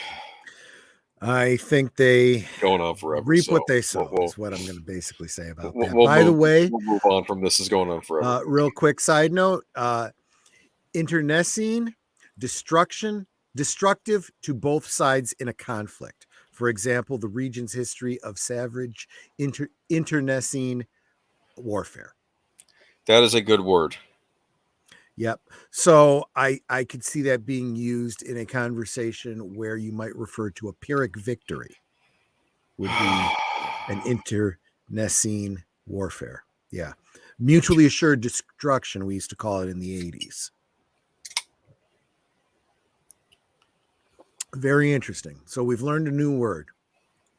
Entertainment should be escapism instead of lecturing the audience. Don't tell that to CBS. I'm sorry, I didn't say that out loud. CBS is fine. Well, actually, I'm sure Blue Bloods is fine. Though. It's every station. I'm thinking the Equalizer is the preachiest thing ever made. Not that I would know. Anyway, okay. Here we have a game article. I'll try not to spend too much time on this because I'm wondering if this is. I'm feeling like this. Remember the movie This Is Spinal Tap, where the one guy wants to do a jazz number in the theme park. Oh well, I gotta say, another peek behind the curtain. I got this article, and as I'm doing the notes, I'm trying to read this title, and I'm like, I don't understand what this title even means.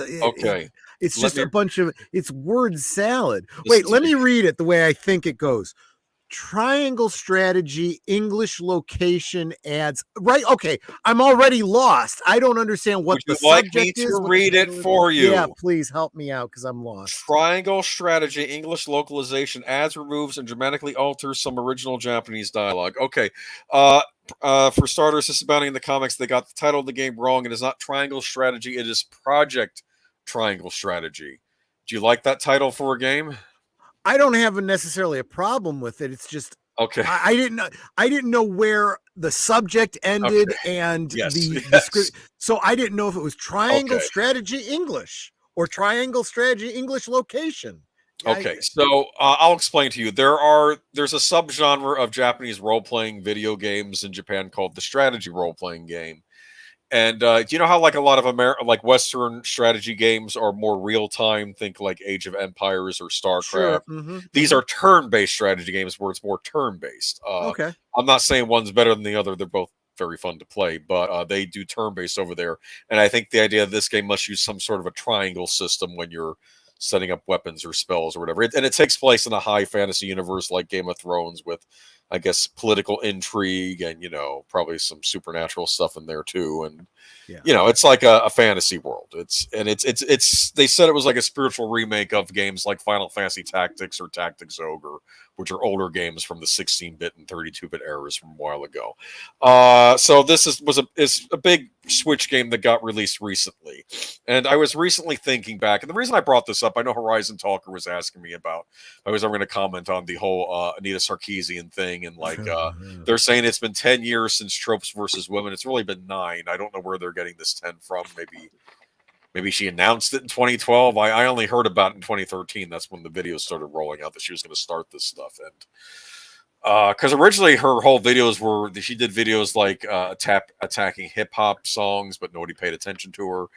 It wasn't, she didn't start with games, and then she went after games, and suddenly the gaming journals latched on to her and of course were in favor of what she was doing, and it was this big disaster. And here we are 10 years later. And I brought this article up because I was thinking, what has survived her interference? And I'm thinking a lot of Western developed games now, they have badly written female characters because they're all planks of wood because they can't make the woman look in a bad light. Kind of like Ray from the sequel trilogy. You have like a lot of Rays out there in a lot of the game development. Right. You do have female characters.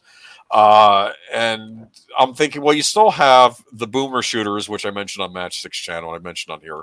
You got boomer shooters. You got retro releases. You have Nintendo games like Kirby and Mario and Donkey Kong.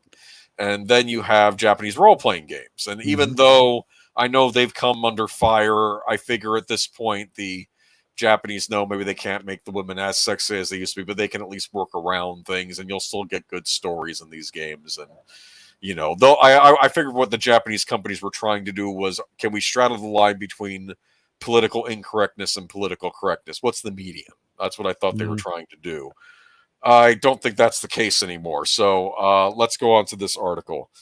Video game censorship and localization. First off, do you know what localization is? I should explain this to you before the article starts.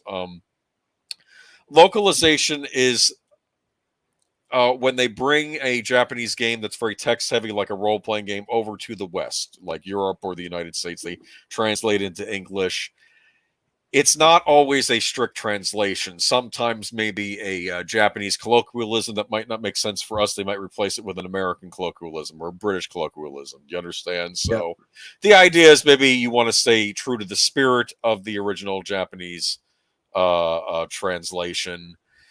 And then there are other times where whole scripts are thrown out and the American writers do, or the Western writer, do write whatever they want in these games. And that can have mixed results sometimes. I'm being generous here. I remember playing one role-playing. I remember playing one TurboGrafx game back in the day called Kadash, and when I went up against the evil sorcerer at the end of the game, he was quoting Carl Sagan, and I'm like, that wasn't in the Japanese version of this game.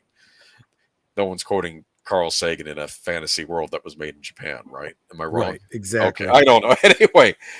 So let's go on. Video game censorship and localization focused Twitter user Untu shared their translations of the strategy Japanese RPG.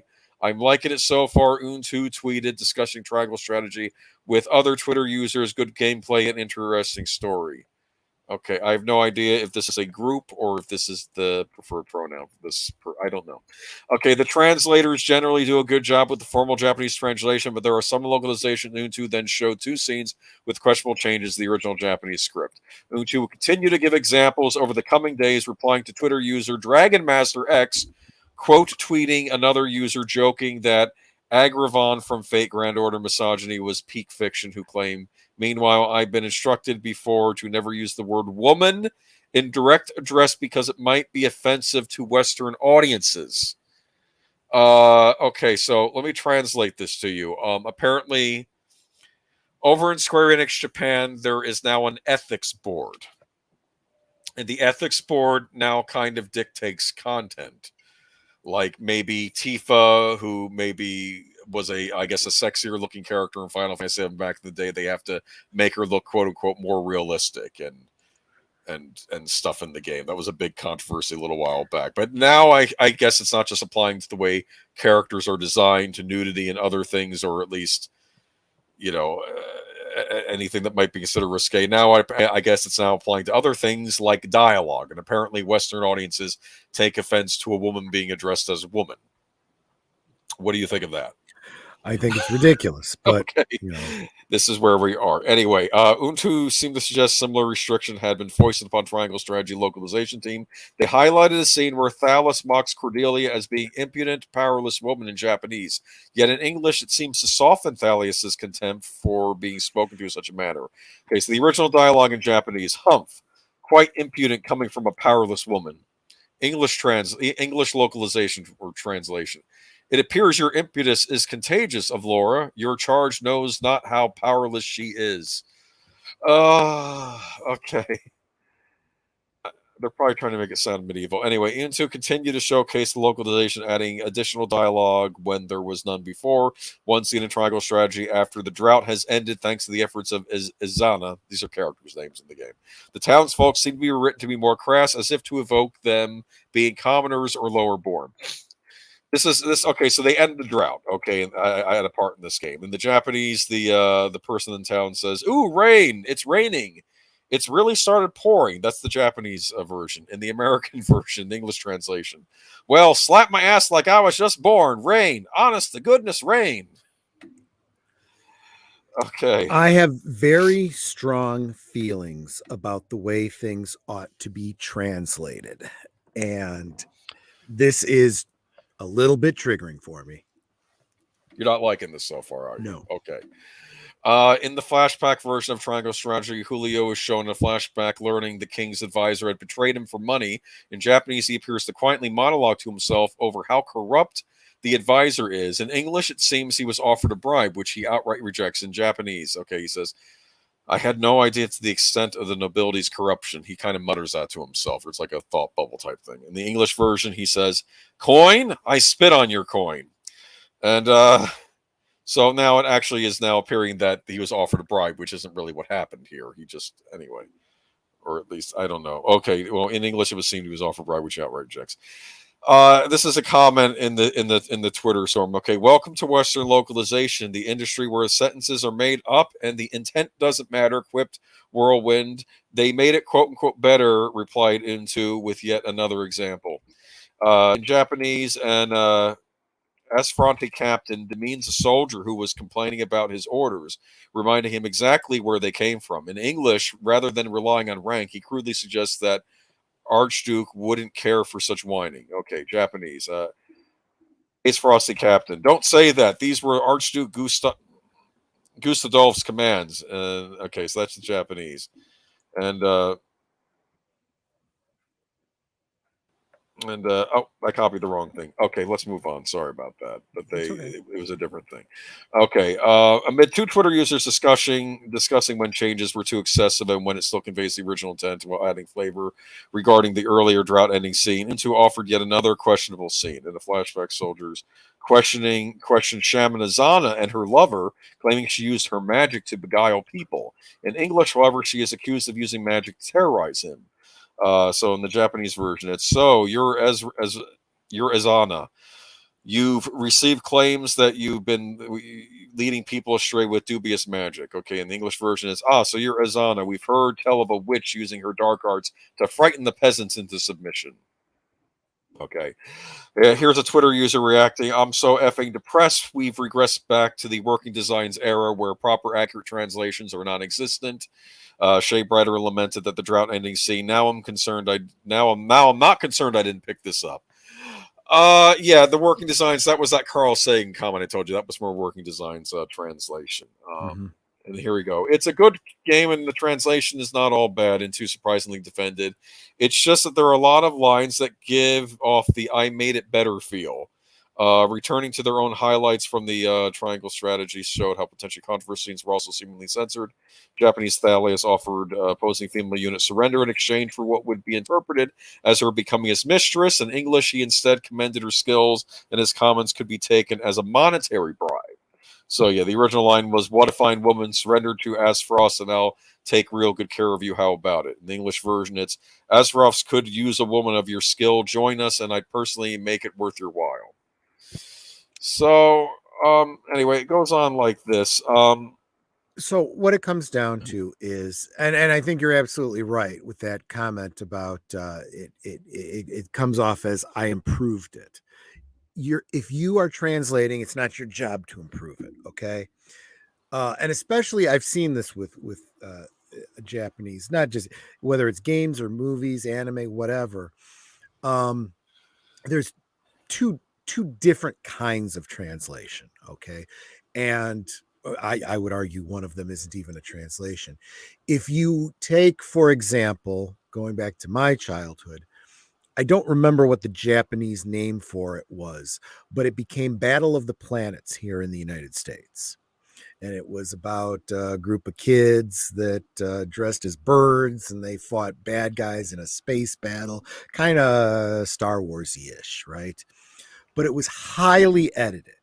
There were certain subject matters they didn't want to use or show. They definitely had to take out a lot of the violence, and they added some footage because they had to. Otherwise, all the stuff they edited out would cause the story to not make any sense. It was effectively a different show using the footage from Japan. Right. Many of our audience would be more familiar with Power Rangers, which did pretty much the same thing. They just Robotech also changed a lot of things. Yeah, taking a show from Japan, using some of the action footage and cutting it up with new American footage, making a whole different show. It's not even really a translation, right? That's just using it as raw material. If you take, for example, the film Akira, okay, and then you want to dub it, or you want to, put up what's it called, the translation at the bottom, the closed captions or whatever, Yeah, yeah. translation. It is incumbent on you as a translator to translate it as faithfully as possible to the Japanese. Now, first, you must be very fluent in both English and Japanese, but you also need to understand both cultures. Why is that? Because translating isn't as simple as saying the same words in English that you did in Japanese. When you write a story, very oftentimes you use idioms, right? You use I don't know, I can't think of one off the top of my head now that the pressure's on, but you know, things, common phrases that we use in the United States may not even translate very well over in Britain, right? Just because we think of things differently. Like if I say something like, man, that got out of hand. It was like the shootout at the OK Corral. Well, that's a cultural reference from American history. If you were to say the same thing in the UK, you might not reference the OK Corral. You might say, that got out of hand like Guy Fawkes Day or something. I don't know, something like that, right? Same thing happens when you're translating something. It's not just translating the words. You've got to get the flavor of what you're saying. Yeah. So, and you make a good faith effort. So if there is an error in translation, one could bring up the argument, well, I don't think that's what the original was really trying to get at with that particular idiom, but if you make a good faith effort, they usually forgive, right? You basically get you got to understand what they're trying to do. This is not that kind of a good faith translation. They're going, yeah, I know what they were getting at. That's problematic. Let's change it to this instead. Yeah. I'll give you an example of a translation that was done in Good Thing. In the show Paranoid Agent, there's like this supernatural being or ghostly specter type character called Little Slugger. Mm-hmm. Okay, and he's called that because he has roller skates and he hits people with a baseball bat when he appears out of nowhere, right? No, it's a great show. But anyway, he does that, and in the American version, English version, he's called Little Slugger.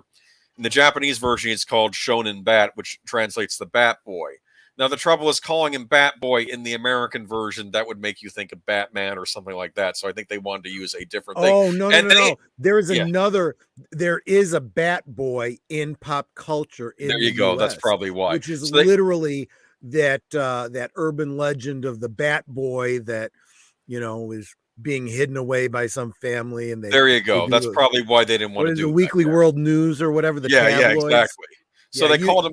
Yeah, you don't want to draw that correlation. So yeah, you would want to change. In the English, when they call it, and to be fair, they even went to the Japanese creator of the show, said, "Hey, listen, we'd like to make this change. Does it make sense?" He says, "Oh no, that makes perfect sense." He understood what they were trying to do, and he gave the okay. So, and that's good faith. Yeah, I didn't know that there was that kind of communication. Sometimes there is, and sometimes there isn't. Apparently, there was some horrendous stuff going on with the Studio Ghibli dubs when Disney first got those movies, but we'll talk about that another time. The reason this before Lasseter took over those dubbing things, my personal experience with this is you guys all know I do the Klingon thing and the Klingon language and so forth, and there's a lot of translations out there of Hamlet and all of that kind of stuff, right? So what you will do as a translator is you'll take a phrase and you'll go, okay, a Klingon wouldn't say it that way. It doesn't work. What would a Klingon say? And you might have people debating it, well, wait a minute. Is that what Shakespeare was getting at? Oh, that's a good point. And then you kind of got to, debate that. We can't ask Shakespeare, right? But boy, if you're translating Japanese, you can go back to the writers and say, I'm trying to translate this. Here's what happens if I do it literally. We don't want to do that. What if we do something like this? They would go, yeah, okay, that kind of gets at what we were getting at. Boom, you're in like Flynn, right? Yeah. But when you're just doing your own thing and not even consulting the writers, that can be a problem. And but let me. You mind if I read us a little more? I'm going to read from a YouTuber that was commenting on this. Her name's Vera Dark. Do you know of her? Any? She has kind of that reddish hair like another YouTuber we used to watch. But YouTuber Vara Dark noted, and I basically want to directly respond to her comments because she's making a point, and I figure the reason I brought this article up, I know, and I think I even made a comment here about Auditor Dread says, long story short, sounds like they are censoring Eastern titles being localized in the US. Unfortunately, I've been in denial about it. I kept thinking these were isolated incidents. Okay, we have a bad localization here and there. We had a bad one years ago with one of the Fire Emblem games and one of the Dragon Quest games that came over. They had bad localizations. I didn't pick them up because of it. This is a problem, I think, over at Square Enix and maybe even in some of these other companies. And I want to read to you YouTuber Vera Dark. They're quoting her in this. She has a channel herself. If you want to check it out, go right ahead. But YouTuber Vera Dark noted in her coverage of the localization, this was actually a game I was pretty interested in. I know a lot of people have been talking about it on social media. I previously looked into it. I figured I was going to wait a little while before I purchased it, but this is such a disappointing news. I was waiting to. This is one of the games on my to buy list, actually. It is so disappointing to see this happen. Var continued. I want games to be translated as accurately to the source material as possible. When I'm playing a game that was translated from Japanese to English, I want it to be as close to the original as possible. I want to see what the original writers were intending me to experience during this moment, whether it's cutscenes or just some character dialogue. And it's so sad to know I'm playing a game that could potentially be censored and toned down because I cannot read both languages, so I cannot experience it in its original language. And she goes on to say the Square Enix ethics department strikes again. Vars proposed. I have loved Square over the years. They have some amazing franchises.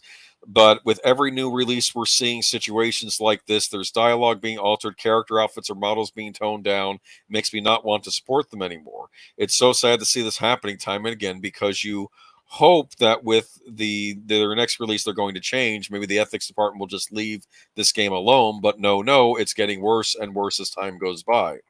I never thought gendered terms would become so offensive, Veriskov, but apparently now they are. As a woman, I have felt perfectly represented in games. I'm not someone who sits here and says developers need to do better and be more inclusive. But to hear them doing this, completely erasing any gendered terms from games, is absurd. And these are the things game journalists, aka the hacks who work for places like Polygon and Kotaku, should be writing about it. I want to make a point. There's a reason they're not writing about it. They are supporting this. They may be the reasons this stuff is happening to begin with. I read a while back that Walmart, I think, would determine stock or promotion of games based on Metacritic scores. Metacritic scores are, of course, the scores that the gaming journos give to games, rating-wise. What if they find things in your Japanese RPG that they find offensive, like the term "woman" being used, the gender pejorative, or a character, or representation, or the other stuff? They may decide to give your game a lower score, and then that'll hurt sales. So Square Enix doesn't know what to do, and they hire an ethics department. They form an ethics department that has an Anita Sarkeesian stand-in making decisions like this. This is where we are. They complain about developers needing to do better, include more women in games, this and that, but they're still sitting here moving terms like woman. They're silent. It's disgusting. They should also be doing articles how localizations are taking games and changing whatever they feel like. Vard bemoaned, and in some cases throwing out original dialogue for what they think is better. Yet they're also not doing that. That's because they are on the side of this. In fact, this is why no one really trusts game journalists and how we're forced to not even trust developers. We're forced to not trust localizers, Vera listed, because more and more situations like this are happening. I did remember a movement that was trying to go after games journalists, but that didn't work. Okay, and she goes on to bring about Chrono Crosses. They're taking older games now, games that came out that already had translations, localizations. The remasters of them coming out now, they now have dialogue changes and there's censored artwork in them now, and now. So again, just like Critical Drinker says, it's not about the products, it's about the message. Kind of, yeah. And I thought maybe the Japanese games might be safe because I I didn't think they'd go as far as to go after dialogue, especially in niche Japanese not RPGs. But apparently, dialogue is something now they don't like either. It used to be just, oh, these characters are too sexy looking, let's cover them up, or this, like this. Oh yeah, no, or it's if you summon the new generation of pearl clutchers is what it is. They need to censor everything. These are the same people that desperately want the ministry of truth, in the United States. Yeah. But the only reason I brought this article up is because I was asked about what I thought of the whole Nina Sarkeesian thing, and of course she's getting all these accolades in media. I'm thinking this is really her legacy. It's funny. I kept expecting that she would get hired at one of these companies to be the ethics department head. I thought that was the whole reason some of these leftist grifters were doing all this pearl clutching over games and movies and such, that they would get hired by entertainment companies to, be the standards and practices of what's allowed or not allowed in these things. And what bothers me about this, though, and I'm sorry, I know I've been spending a lot of time on this, but I could argue in many reasons this is why I'm here doing this channel to begin with. But the reason I am angry about this is that even in the 1950s, the time of bad censorship with things like the Comics Code for comics and the Hays Code for movies and things, at least you had a set of guidelines to work from. This, it seems like the person makes the art, and then the ethics department head decides what is or isn't okay. So it's not like you, as the artist, know what you can work with and not work with. Right. You're always subject to whoever's running the ethics department. I believe Capcom has one of these, but I don't know. I know Square Enix definitely does, and I don't know if other companies do. You have what to it comes down what to. You buy. What it comes down to for me is, if you are going to translate something and it's problematic for you, then don't translate it. Don't bring it over. Touch it. Don't bring it over. If you're going to bring it over, have the integrity to do it right. Otherwise, don't do it. And I think that's what most fans of everything that we see being corrupted this way feel. If it's so problematic to you, don't do it. If you don't like, aspects of Lord of the Rings or the superhero or whatever, don't do those movies. Come up with something else that's your own. Quit this. Yes. You cultural vandals.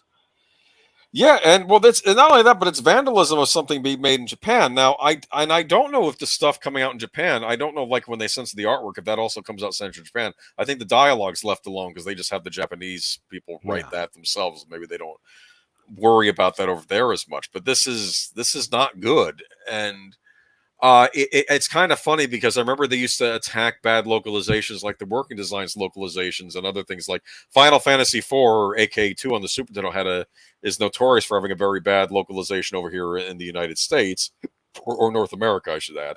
And it later on, it did get a proper translation, and the artwork wasn't censored. And this was considered a big triumph, like during the aughts or late 90s, when they were able to release these games uncensored as they were originally intended. And now I feel like we're going back to the way things were before, except instead of it just being about making things family friendly, it's more about just serving the auspices of the demands of the woke crowd and the gaming journals that do the reviews of these games and the Anita Sarkeesians out there. So I guess this is where we are. And all I can tell you is, if you're buying these Japanese games, I'm not going to make a moral judgment about you about what you should or shouldn't buy. But if this sort of thing does bother you, you got to do research, and it takes a while because the gaming journals are not covering this. There used to be a channel called Censored Gaming. They sometimes cover this, but they got hit by YouTube a while back too. I remember that they got attacked. But it's very hard to find out what is being censored right now. This is months later, and I'm just learning about this stuff, that this game has been and if you don't speak Japanese, if you can't go back to the original source, you don't know. You're kind of just trusting the translation you have. That's why translation there's a responsibility there, Gotcha. And that's why I feel so strongly about this kind of stuff. It's a problem. We've regressed back. I'm terrified they're going to start doing this to older movies now, but I guess we're not there yet because those are still. This is why I say own physical media. Yeah, and changes are coming. own your own Chrono Cross, because apparently that got censored in the new release. But anyway, what did I want to? Oh, can you do me a favor? Can you get on MeWe for a minute? Are you, Sure. or do you know how to contact deleted scenes? Yeah. Or maybe you don't. You don't. Okay, don't worry about it. I know I do. Oh, you do? Okay. Just tell him he can come back if he wants to apologize. It was an accident, me blocking him. That's all right. I don't think he's even noticed, but okay. And it was only for 5 minutes. So okay, all right. Maybe he didn't. He just didn't come back. I think what happened was he was just coming in to say he's stopping by. He'll oh, never mind. Okay, he was probably just okay. So it probably wasn't that. But okay. you know what? After the stream, I'll send. Yeah, just send him a note. Okay. Honestly, he's probably, it's probably in the future for him right now, and he's heard all of this, and he's sitting here going, "No, it's okay. Don't worry. I understand." This is coming to the guy that doesn't understand why he doesn't hear his new cell phone ringing, and how do you unmute it and all this stuff. I like old technology. What can you deal with? But anyway, well, it certainly is more reliable, at least for people like us. Some things. Okay, I'm not going to spend much time on this. Activision Blizzard shareholders approved a proposed sale to Microsoft for $68.7 billion. The video game publisher announced on Thursday. Today's overwhelmingly supportive vote by our stockholders confirms our shared belief that combined with Microsoft, we will be even in a better position to create great value for the players and greater opportunities for our employees, and to continue our focus on becoming an inspiring example of a welcoming, respectful, and inclusive workplace.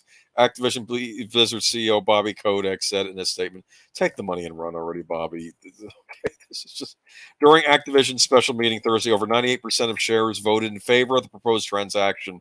I think people are wanting to jump ship.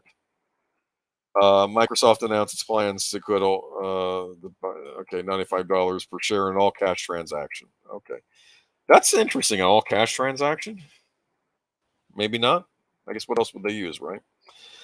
Prior to Microsoft proposal, Activision announced zero tolerance harassment policy and waived required arbitration of sexual harassment and discrimination claims. The company added that it would increase its hiring of women and non-binary employees and invest approximately $500 million towards accelerating opportunities for a diverse talent and workplace initiative that foster expanded opportunities in gaming and technology for underrepresented communities. I'm not a conspiracy theorist, but I do think the timing of all this is kind of interesting. Activision is getting investigated by the California government, and there's all these harassment claims, and the company's in big trouble. I'm sure the stock was sinking because of all this. And then suddenly Microsoft swoops in and to buy it out. What do you think? You there? He's muted. Never mind. Okay. Well, if Microsoft buys them, they better put some water on that trash fire. I don't know. I don't know. We'll see. Maybe they can fix the Diablo 2 remaster. That would be nice. But anyway, I hope Troy is doing all right. He's muted. Oh, private chat. Hold on. Oh, okay. TMI. Anyway, now let's move on to the MCU. We like the MCU here, huh? Did you see you didn't see I saw the private chat. I just looked at it. I said TMI. I gotta go pee. That's why it's private. You should be like the guy on that show Outer Range we were watching, where he's taking a pee outside of the bar near the cop's car, right? And the officer, on the cop's car. And the officer is like, "Are you gonna stop?" And he's like, "It's kind of hard to stop once you start." Dude. I almost imagine the officer's like, I really want to let this slide, but I can't now. It's like, I just want to go home. It's like that's where you have to spend a night in the drunk tank, right? That's never happened to me, but it's because I drink responsibly. And you don't piss in public places, right? Actually, I need to start incorporating that into my Friday thing. Drink responsibly, people. Drink responsibly, yes. Drink at home listening to podcasts, not don't drink your Jack Daniels and drive home angry because exactly like Franco Nero in that one movie. There's a scene in this one Italian movie where Franco Nero, he's driving, he's got the Jim Beam in one hand while driving. It's like, come on. Okay, Ant-Man and the Wasp, Quantumania, and the Marvel swap release dates. Okay. The Marvels and Ant-Man and the Wasp Quantumania have swapped release dates. Both Disney Marvel films are moving along very nicely, we hear. but the Ant-Man sequel is further along in the production process, and it was a simple decision by the studio to swap the release dates. Ant-Man 3, previously dated for July 20th, 2023, now goes 4 months earlier on February 17th. Captain Marvel sequel, The Marvels, previously on the February date, now goes to July 28th next year. Wow, that'll be interesting. I was going to say, you could take them at face value. There's probably something in that. But at the same time, it also does mean the Marvels are being pushed out. That might mean something too. Just saying. Ant-Man is actually one of their bigger hit series, right? I mean, they were well received, yeah. Yeah, so I mean, they're okay. Both films have those dates. I would figure I'd want to give that one the July date and maybe throw the Marvels in February when nothing's out, right? But I don't know. Okay, it's just me. Okay, both films have had those dates to themselves for now, but the Marvels will arrive the weekend after Warner Brothers' Barbie and Universal's Oppenheimer. You know, what's interesting about summer release schedule is this. I remember when those Star Wars sequels were coming out, and you always got the impression, at least with the first two, Last Jedi and Force Awakens, that the other studios were chicken shit to put anything else out around the time Star Wars was out. But with summer releases, they don't really care. It's usually one after the other after the other. Have you noticed that? I noticed that with the Star Wars prequels because they were all summer releases. From a marketing standpoint, it makes sense, right? Because you know that during the summertime, you got a lot of kids off of school. You got people going like all the time to the movies. Yes. So look, if it comes out and you put all your focus on that opening week, it's like, whatever, you know. But if I put it out and it doesn't do as well as whatever other movie the first week, the second week will get a little boost because they've already seen that other one. They'll come see this one. It's fine. It'll work out in the end, you know. So the Barbie movie, that thing's been in development crisis for ages. Well, it's a hot potato, right? I believe Amy Schumer was originally cast in that. Well, there's a perfect reason not to see it then. Well, no, I think now Margot Robbie is cast in it, which makes sense. I mean, that one actually does make sense. Yeah, probably the closest you have to like a woman. I don't know. But there you go. I mean, then you run into. I mean, it's a hotbed problem. It's like if you do it to Barbie, then you piss off all the feminazis. But they're gonna hate this movie no matter what. But if you try to modernize Barbie too much, you end up pissing off all the classic Barbie fans. And remember, I'm talking about women and girls here, right? There are women who have been collectors. Yeah. You know, we talk about, 50-year-old guys like me buying, Star Wars action figures. There's 50-year-old women out there with Barbies. And I have nothing but respect for them because I see a kindred spirit there. I'm like, amen, sister. I dig you, right? Well, they're the ones that know all this history about who, the other characters in the Barbie line are and how they relate and what their relationships were and all of their stories and all that kind of stuff and all the different professions that Barbie's had and why and what. This lore means something to them. You go pissing all over that because, my representation and woman. Yeah, you're gonna piss off all your Barbie fans too, just like you did with the He-Man fans. Oh, they messed that up big time. Yeah. Okay, so when it came to Marvel at CinemaCon this past week, Disney showed the first 20 minutes of Doctor Strange: The Multiverse of Madness, which is kicking off summer next Friday, May 6th. Weird how summer begins in May now, but I guess it kind of okay. I always thought maybe the end of May, but I'm wondering if summer now has to begin before the next variant of the Rona comes out. Oh wait, did I say that out loud? Sorry. Well, it's the election isn't. We're not in the election season yet. That's when the next variant. Oh, that's a good point. Yeah. Okay, but it didn't show. No, but we are in midterms. So. No, I meant midterm election. That's when it'll come out, so you can have plenty of those mail-in ballots ready. Right. Okay, but it didn't show off any more footage from either this year's Thor: Love and Thunder, set for July 8th, which already dropped teaser, or Black Panther: Wakanda Forever, November 11th. You don't like the idea of a Black Panther movie without Black Panther in it. I can already tell that's what you're sighing about. Well, these things don't take place in a bubble. I mean, we're going to get into some other things, there's very clearly some stuff going on with the Marvel universe right now. Yeah, we're going to get into that in a minute. But Peyton Reed returns to helm the third Ant-Man film, which stars Paul Rudd, Evangeline Lilly, Michelle Pfeiffer, Michael Douglas, Jonathan Majors, and Catherine Newton. Combined Ant-Man and the Ant-Man and Wasp grossed $1.14 billion, nearly $397 million of that stateside.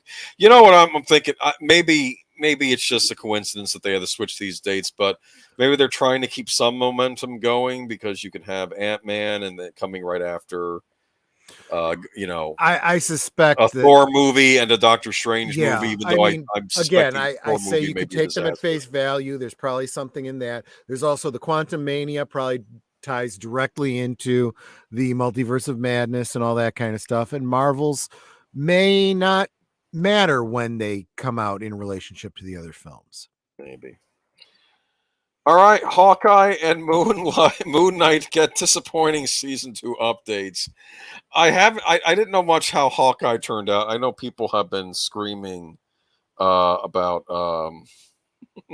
they've been screaming about Moon Knight. The Moon Knight fans are not happy with that show, from what I've heard. Netters Network. I still have my Barbie from when I was a kid. Yeah well, you know. And Barbie was made by a woman entrepreneur, right? Didn't she create the doll and base it on herself? I think so. But you know what? None of that matters because I mean, J.K. Rowling is a woman, and you know she's problematic. So everyone's bad. Everyone's bad when we decide you're bad. Yes, except for anonymous people in head of ethics departments. Coming soon to an entertainment company near you. I'm terrified more entertainment companies are going to start these ethics departments. Hawkeye and Moon Knight get disappointing season 2 updates. So any Moon Knight or Hawkeye fans? I guess it was the Kate Bishop Hawkeye series that was. Well, when it comes down to it, I mean, Hawkeye has probably got the same fan problem that Black Widow did. You know. We're interested in the stories you didn't tell us. You missed those opportunities. We kind of don't care anymore.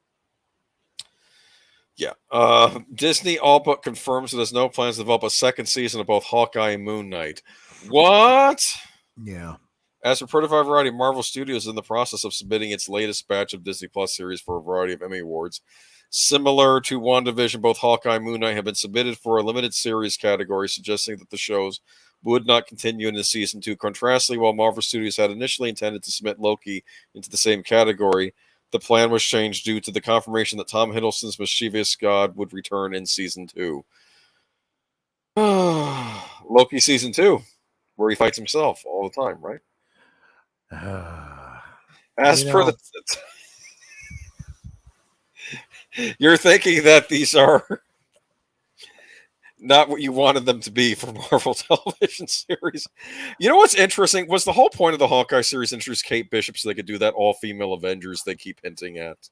The MCU, you know, like with all-female members on an Avengers team. I don't know. Is that going to be happening? I don't know. We'll see. I have my doubts. I have no doubt that's what Kevin Feige was pushing for. But I think a lot of these things that we're talking about tonight seem to indicate a little bit of a pivot away.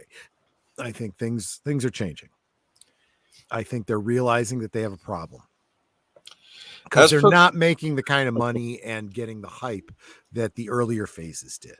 And this is nightmare fuel for people that care about making money over at Disney. They saw it happen with Star Wars, and now it's happening with Marvel, and they can't afford it. This is a theory I have with the whole Doctor Strange thing. Doctor Strange is a known quality. You have Benedict Cumberbatch, if I'm saying his name right. He's the title character. He was a big deal, and he was in the older Marvel phases. He's one of the last big names they have left. So I think they really are pushing this movie to be, it's the return to form. Yeah. And then you'll have a Thor movie come after, which I have reservations about. The fact is they're on a knife's edge here. On the one side, they stand to lose all of their fans if they screw up. On the other hand, they have an opportunity to bring in all kinds of new fans by intelligently integrating things like the X-Men and the Fantastic Four. Oh, this is interesting. Audra says, I think Ms. Marvel will be indicative of fan interest in the Marvels film. Brie Larson has mostly been quiet, although the last couple of posts irritate people. NFTs and Shirley Temple comparisons. Oh, that's right. Well, although We it's not talked about something this. that we're talking about tonight, the announcement that Brie Larson is supposed to be in Fast and Furious umpteen million whatever movie they're on has been having some immediate backlash. The director quit days after the announcement that she was going to be in it. Oh no. The fans are ratioing it, and it shows every indication that nobody is going to be interested if she's involved. So given that, that's still got to be flavoring what's going on over at Marvel with the Marvels. And I got to tell you, that's why the idea that it's being pushed back seems pretty sus to me. Oh. While Moon Knight may not return for a second season, the show's creators are convinced that Mark Spector will play a significant future role in the Marvel Cinematic Universe. Maybe I don't know. I've heard people are not happy with that show. Yeah, I haven't been following it closely enough to really. It has Oscar Isaac. I mean, he's a movie star. I mean, he's yeah, but I understand his casting. I just heard people were not caring for that series. Well, I'll tell you something else. This is an update that goes a little bit beyond what it says in the article. Cameron Pasha did do a commentary about, well, maybe it's not getting canceled because, categorizing it as a limited series rather than an ongoing series can bring award opportunities and stuff like that. But then he updated just a little while ago. And he said, he heard some new information that might indicate that Moon Knight is absolutely canceled. The final episode has been cut down to 45 minutes and is the shortest MCU finale on Disney Plus. That seems to be an indication that they're washing their hands and walking away from it. So I don't think we'll be seeing Moon Knight again. Kate Bishop, I think we'll see her again. I'm telling you, if they do another Avengers, they'll have her in as the new Hawkeye, probably, right? Unfortunately, that if they don't have another season of that show, she'll be coming in as pointless a character as they made Hawkeye. Or they could have her on Falcon and Winter Soldier season 2 or something, or the next Captain America movie. She'll be in that or something. I don't know. None of which I'll be watching, so it doesn't. Do you ever think they would recast the role? Carol Danvers, prior to the transition to Captain Marvel, was a likable character. It's only SJW push that made her a trash fire. No, I know when she had the long flowing blonde hair and the black outfit. I think with the lightning bolt. Was that what it was? Or yeah, I don't know. It's what they really should do. Yeah, they could recast her. They absolutely could. There's a history of doing. They did it with the Hulk. They did it with what's his name? War Machine. They could do it with any of them. The problem is that, for example, if they had recast Black Panther, people would look at that and go, "Okay, understood. We get why you had to do that. The actor died. You didn't want to kill off the character. Okay, fine. You did it." But if they recast her, the problem there is they're very much acknowledging that Brie is the problem. And that starts everybody reeing about it. Just reboot the MCU. They're never mind. What do I know? You could reboot it. They haven't done nothing with the Fantastic Four or X-Men yet. You could make a whole MCU out of them. Well, reboot or continue, either way, they need to just do a separate universe there with different heroes. Well, I've heard an argument that they should absolutely do that with the X-Men. Don't integrate them into the mainline MCU. Definitely not. Keep them as a separate universe, and that's fine. Yeah. I think that would work. I think they work well self-contained. I'm just... director John Watts exits Marvel's Fantastic Four. Now, I wasn't aware they were working on a Fantastic Four movie, so I guess they are. Yes. There's even been Easter eggs, suggesting it. Yeah. John Watts will no longer be directing the upcoming Fantastic Four film. Watts, who helmed the massively successful Spider-Man Homecoming, Spider-Man Far From Home, and Spider-Man No Way Home for Sony Pictures and Marvel Studios, has withdrawn from the Marvel Cinematic Universe project. Making 3 Spider-Man movies was an incredible and life-changing experience for me. I'm eternally grateful to have been part of the Marvel Cinematic Universe for 7 years. I'm hopeful we'll work together again, and I can't wait for the amazing vision for Fantastic Four brought to life, Watts said in a statement to the Hollywood Reporter. This is a little odd to me. Yeah, I know where you're going with this. Okay, so these Spider-Man movies were Sony-made productions, but they still had to work a little bit with the MCU, right? So why are they kicking this guy off when he's already been making 3 of these Marvel movies? Unless maybe they didn't like the way he was doing things with the Spider-Man movies and couldn't do anything about it because Sony was in charge of those, or were they not allowing him creative freedom? Because I know this. There's a lot of ways I could interpret this, but one thing that seems to my personal feeling is that we have, again, I have to speculate because I don't know what's going on behind the scenes. For all I know, he, upset someone at Marvel and they don't want to work with him. I don't know if that's true or not. That could be the case. The other thing is he could be looking at the overall landscape of Marvel and saying, yeah, fuck this shit, I'm out. Leave on a high note. Right, exactly.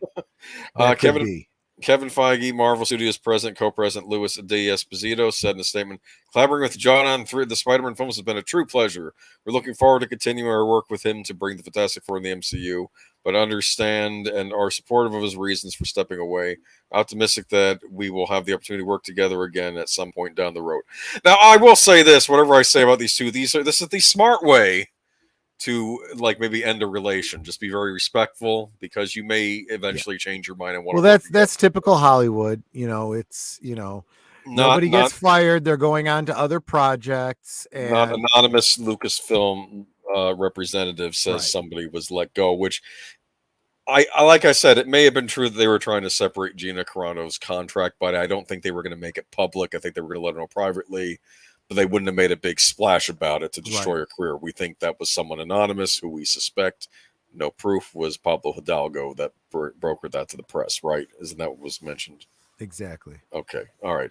It was Feige who made the announcement Watts would helm Fantastic Four back in December 2020 during Disney's Investors Day presentation. Fantastic Four, created by Stan Lee and Jack Kirby, kicked off Marvel Comics in 1961. Yeah, that was the one that really started the comics line. I mean, I know Captain America predates it, but that was a different company. I think they, or at least maybe it was, I don't know. What do I know? Okay, it was that comic that reinvented the periodical publisher known as Timely. Okay, and made the comic book superheroes more realistic and relatable to audiences. The comic may have found success right out of the gate, but adaptations to the big screen never really secured solid footing. You think? What did you think of the Fantastic Four movies? You there? Did you mute again? Okay. Anyway, but that was another one of those. I just moved my mic and it's okay. Unmuted me. I was actually, not the Roger Corman one. Okay, we're not talking about that one. Laughing over here. Yeah, that Roger Corman one was there's some nightmare fuel in there. And there's some, oh my gosh, bizarre, but at the same time, it does kind of fit in with some of the Marvel films we got back then. Oh, like the Captain America one, remember? Yeah, where he's, instead of being this, great World War II hero, he's this angsty artist traveling around in a. I mean, it was just, oh gosh. Stop. The Nicholas Hammond Spider-Man. Yeah. Even the spin-offs from the Incredible Hulk with the weird Thor that they had. And I thought the Daredevil one was all right, though. Remember the Daredevil one? It was okay. Yeah. It was kind of weak sauce, especially when you look at it compared to what we got finally on Netflix. Yeah, I know, but still, yeah. John Rhys-Davies actually did a pretty decent Kingpin. Yeah, I thought. I mean, he didn't have the ball thing going on, but he had the size was right, and he was imposing. Yeah, he was a good. Yeah, Kingpin. But yeah, so Corman, and let's face it, the Corman one I don't think was ever officially released anyway, so don't even worry about it. But the 20th Century Fox versions, yeah, those two were a mixed bag, but I think they were mostly good. I like Jessica Alba actually as I have really mixed feelings about that. I felt she was a bad choice, but they at least understood. Well, look, I mean, if you're going to cast somebody that's playing a blonde-haired, blue-eyed person, maybe get someone with actual blue eyes and at blonde least hair. passively. Well, they had her wear the wig. They had her wear the blonde wig. But they did at least make the effort and give her blue contacts. They made the effort. At least. Here's what I remember at the time why I at least respected her. She said that she was trying to play the character like she's married. She's an adult, like. And that was another thing that I respected. They really got who these characters were. Yeah. And what's the Welsh guy's name that played Reed? I don't even remember. I don't remember Reed. But it's one of those Gaelic names that I could never pronounce anyway. He was friggin' awesome. He is without a doubt the quintessential, prototype for a live action Reed. He was perfect. And so was what's his name who played the Thing? Chiklis. Yeah, Michael Chiklis. Yeah, he was perfect. Yeah. Although I would have loved it if they had gone with the CG, for him. But props for them trying with that with the suit, practical suit, And let's face it, Captain America, playing Johnny Storm, he was awesome too. Yeah, no, I mean, yeah. That's what I'm talking about. Somebody who may not be naturally blind, they keep believably blonde. They keep getting Dr. Doom wrong, though. Yes, and the actor they picked was all right. He was on Nip Tuck. I like the actor, but they need to really play up the evil genius. They need to play up the evil genius, and especially now, you got to play up the Eastern European accent too. Oh, sure. I mean, when I think of Marvel villains, like the top ones, I mean, it's Red Skull, but also next to him, I think is Dr. Doom. He's like the big Marvel villain. Dr. Doom, especially if they're bringing him into the modern DC Marvel universe, they've got to go with that accent because they already gave it to Wanda and Petrov. Yeah. Credibles is, of course, yes. WandaVision. It's and also the accent they gave to Black Widow's younger sister. Yeah, thanks, Editor Dread. I appreciate you answering my question, but I'm still not going to take the plunge because I'll screw it up. I know I will. Anyway, and then there was the reboot that they did back in 2015, which I didn't see. I guess the one that had Michael B. Jordan in it as I don't know. Critics and fans flatly they did not like that movie. That was not well received. Everything about that was just wrong. And I had no well, and look, the box office pretty much Didn't Dr. Doom explodes people's heads like in Scanners? Was that a thing in that movie? I don't know. I didn't see it either. I just heard the bizarre thing was his superpower or his metamorphosis or whatever involved him becoming actual, metallic skinned or something. And I'm like, that's not who Dr. Doom is. No, he just wears the mask. Yeah. At least the previous incarnation got the spirit of it, right? He was a good looking guy who felt he was monstrous because of his burns. And so he hides it under the mask. Although if they were a little bit more true, it could have been way more tragic, because one of the things that someone pointed out is he's got this little, on his face, that's not that bad, especially when your previous acting role was Nip Tuck, you just fixed it. But no, in the comics, as I recall, there was something about him putting on his mask, and his mask was like fiery hot or something. It burned to his face and it became seared there, so if he did take it off, he was horribly scarred, but also for a long time he was unable to remove his mask.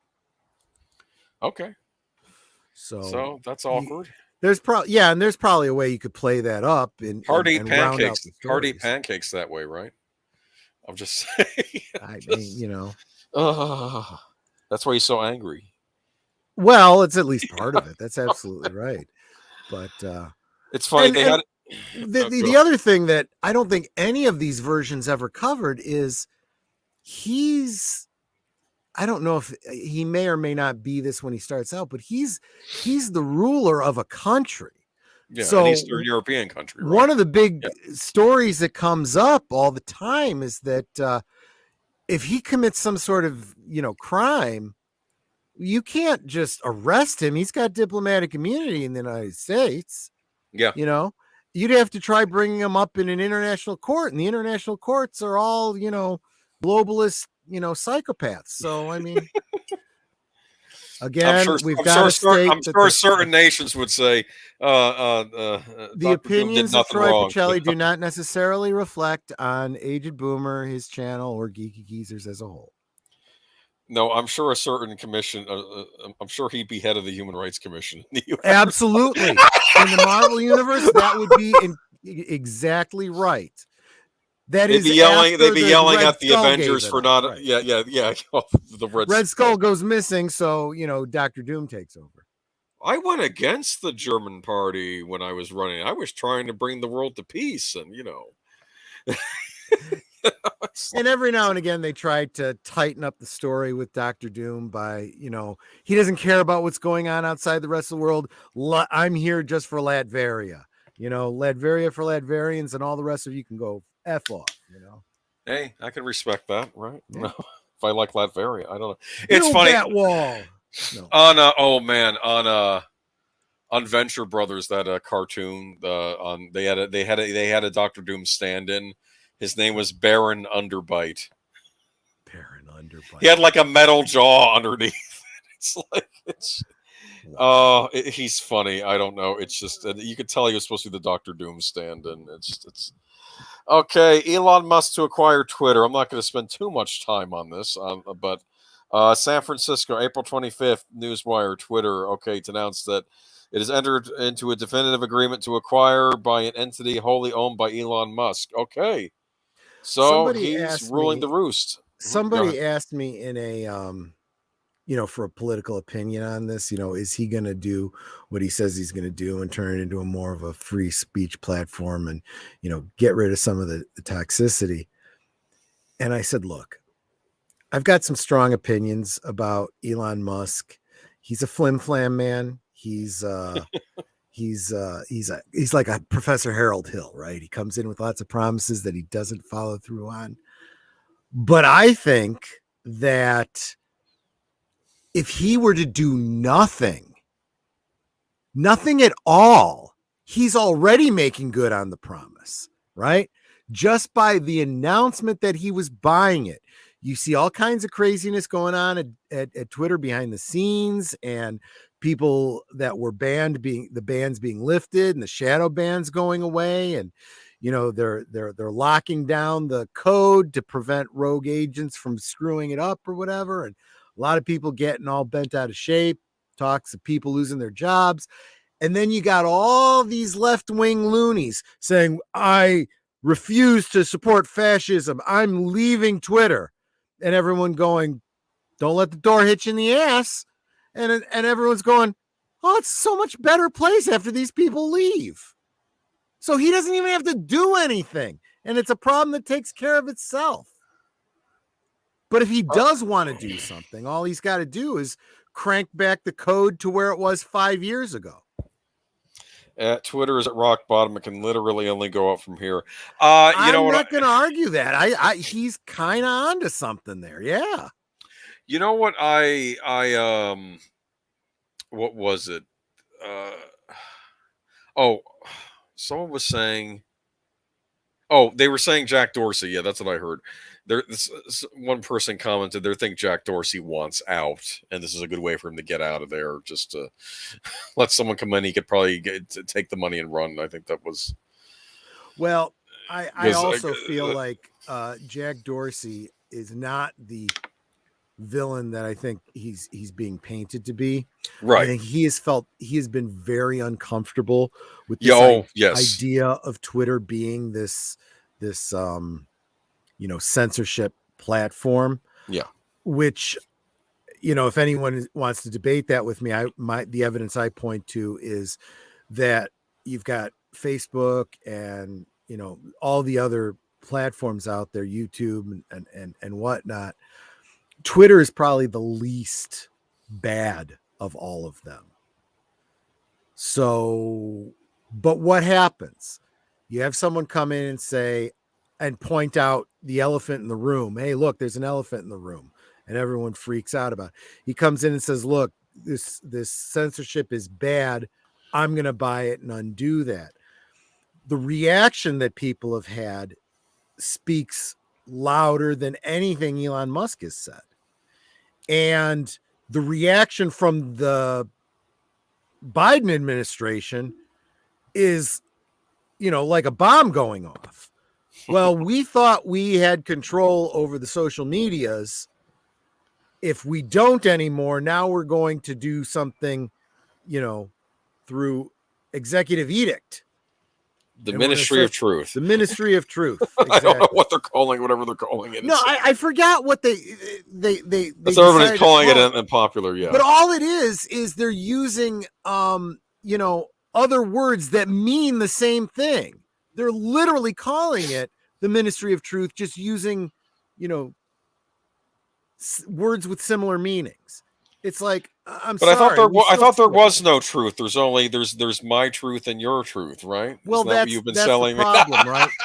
When you live in a world where truth is in the eye of the beholder, and you speak your truth and you speak your self-image to power and blah blah blah and bullshit.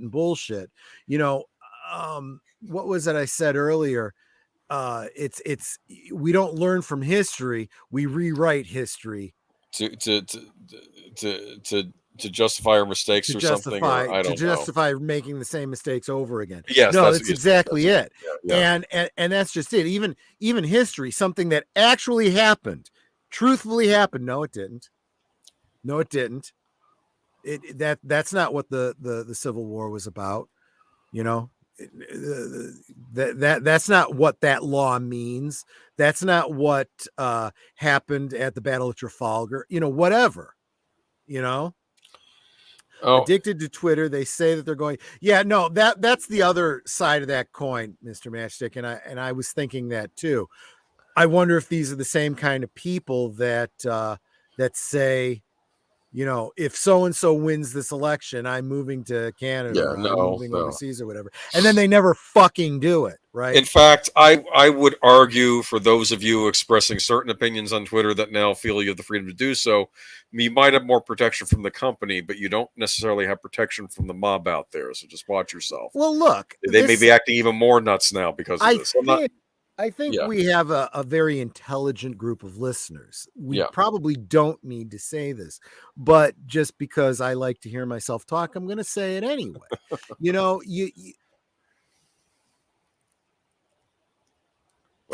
muted. You're muted. You don't put certain things in writing. You don't say things in public, certain things, not because you don't have the freedom to do it, but because whenever you say something, there are consequences, right? When you speak out against the administration in a evil, fascist, totalitarian regime, you might be absolutely right in doing so. You might be sacrificing everything doing it.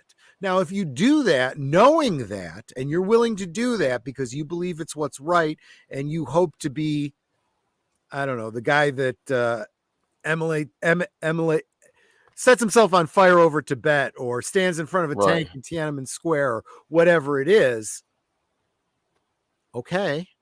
That's your choice, and you do that knowingly. I think there's too many people out there that think I'm going to be the guy standing in front of the tank in Tiananmen Square, and then be real surprised when he's dragged away and shot somewhere. Yeah. I honestly, it's the same as these kids rushing off to volunteer to fight over in the Ukraine. First, you have no friggin' idea what you're going to fight for. You just know what you've been told, and you have no friggin' idea what it means to go to war, you dumbass. A lot of them don't. There was, I think, your boy Zach was talking about that a while ago. How this one guy was acting all entitled. I said, "Listen to me. Regardless of where you are in the war, you're saying, the people over in Ukraine, they don't need to be dealing with your nonsense while you're over and there." Bringing this around." Yeah. To by way of segue back to where we were, you got a bunch of these dumbasses going over there to fight, and tweeting about it as they're doing it. Yeah, that's what he was commenting. That's exactly how the Russians freaking find you and drop a bomb on your ass, you dumb fuck. Yeah, it's freaking ridiculous. But Matchstick's right. They are addicted. So what's happening is they're, in quotes, canceling their what do you call it, subscription or their membership or whatever on Twitter, and having some friend of theirs take a snapshot of it and saying, well, another one bites the dust, right? But you know that they're just going to come back a few days later when they're like, I gotta, or they've created another account somewhere because it's like, I gotta see what's going on. I gotta find out what my favorite celebutard has to say. So anyways, let's move on to some good news, huh? It's a quick one. I think it is. I absolutely think it is. Sony calling up another Ghostbusters movie. Yep. So we knew this was happening, and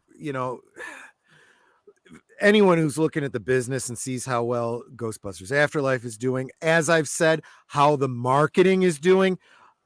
I said it before, I'll say it again. Even if Afterlife didn't even pull a profit, they still would have been planning to continue with the Ghostbusters franchise because they made so much money off the marketing. The marketing alone was better than anything they expected for the movie, sales. Yeah. But then, post-pandemic, it did really friggin' well. It did phenomenally well. And honestly, the numbers are still going up, Yeah. But having said that, I don't want to give the wrong impression. This article is not saying that Ghostbusters Afterlife is getting a sequel. It's saying another movie is in production. For all we know, it could be a sequel to Answer the Call. It's not going to be a sequel to Answer the Call. No, but in all seriousness, it could be an animated feature. It could be a movie that takes place in the same universe as this Ghostbusters Afterlife. Right. It absolutely with the same people. It absolutely could. It's still very likely that it is sequel going to be to a sequel to Afterlife. Well, I would think Ernie Hudson would have to be involved because he's the one. Remember, they teased us at the end how he's going to be dusting off the. They got the Ecto 1 back, and they're going to be, Netter made a joke, and I don't think she realizes how on point it might be. She said it's a story from the point of view of the ghosts. Those of you that are following the gaming news, it's looking like this virtual reality Ghostbusters game is going to give you an opportunity to play as a ghost against three or four Ghostbusters. That'd be neat, yeah. Or you can play as the Ghostbusters trying to catch the ghost. It would be neat actually in the Ghostbusters world. I don't know if it's like if someone just gets separated from their body or something, and the spirit is running around. And I don't know. They can do anything. Yes. The possibilities in the Ghostbusters, I think, are endless. So we'll see what they have. A lot of people are saying. And you can everyone makes that joke. Oh, it could be a sequel to Answer the Call, and everyone laughs, right? But people are saying it's most likely going to be a sequel to Afterlife. But some of the things it could be an animated feature, could be completely unrelated, as you said. It could be, this would be pretty damn awesome. It could be a sequel to The Real Ghostbusters. Still kind of a separate universe, but still kind of the Ghostbusters, like an animated feature, maybe. Exactly. It's interesting because Sony did that with the Spider-Man. They did the Spider-Man animated movie that's not really connected to the other ones. So yeah, maybe. Right. Or they could do something with the Extreme Ghostbusters. Yeah, you you never know what they might do. I'm curious. I'm excited. It's actually, I'll say this: my interest is piqued, and I want to know what they have planned. So let us know. What are you doing? Because you'll see it before Ghostbusters Afterlife starts. It says Ghost Core, right? And I have the feeling that this is just a universe. So you may see a sequel to After. Don't be mistaken. Ghost Core is their production company. So Oh, okay. it is like it's like Bad Robot or something like that. That's a bad Well, but it let's was the not hope first one it's that not popped like. into my head. But Ghost Core, that idea does definitely come from that mindset of there being other possible Ghostbusters. Look, this is again based on nothing, just pure speculation on my part, but the marketing has been so good, not only for the toys, but also for the role-playing stuff, for the costumes, that HasLab that was phenomenally successful for the proton pack. The Neutrona wands are selling. I think they're on their third or their fourth release of the Neutrona wand. You bumped your mic. Yeah. Okay. Let me just double check my connection here. Hold on a second. Sure.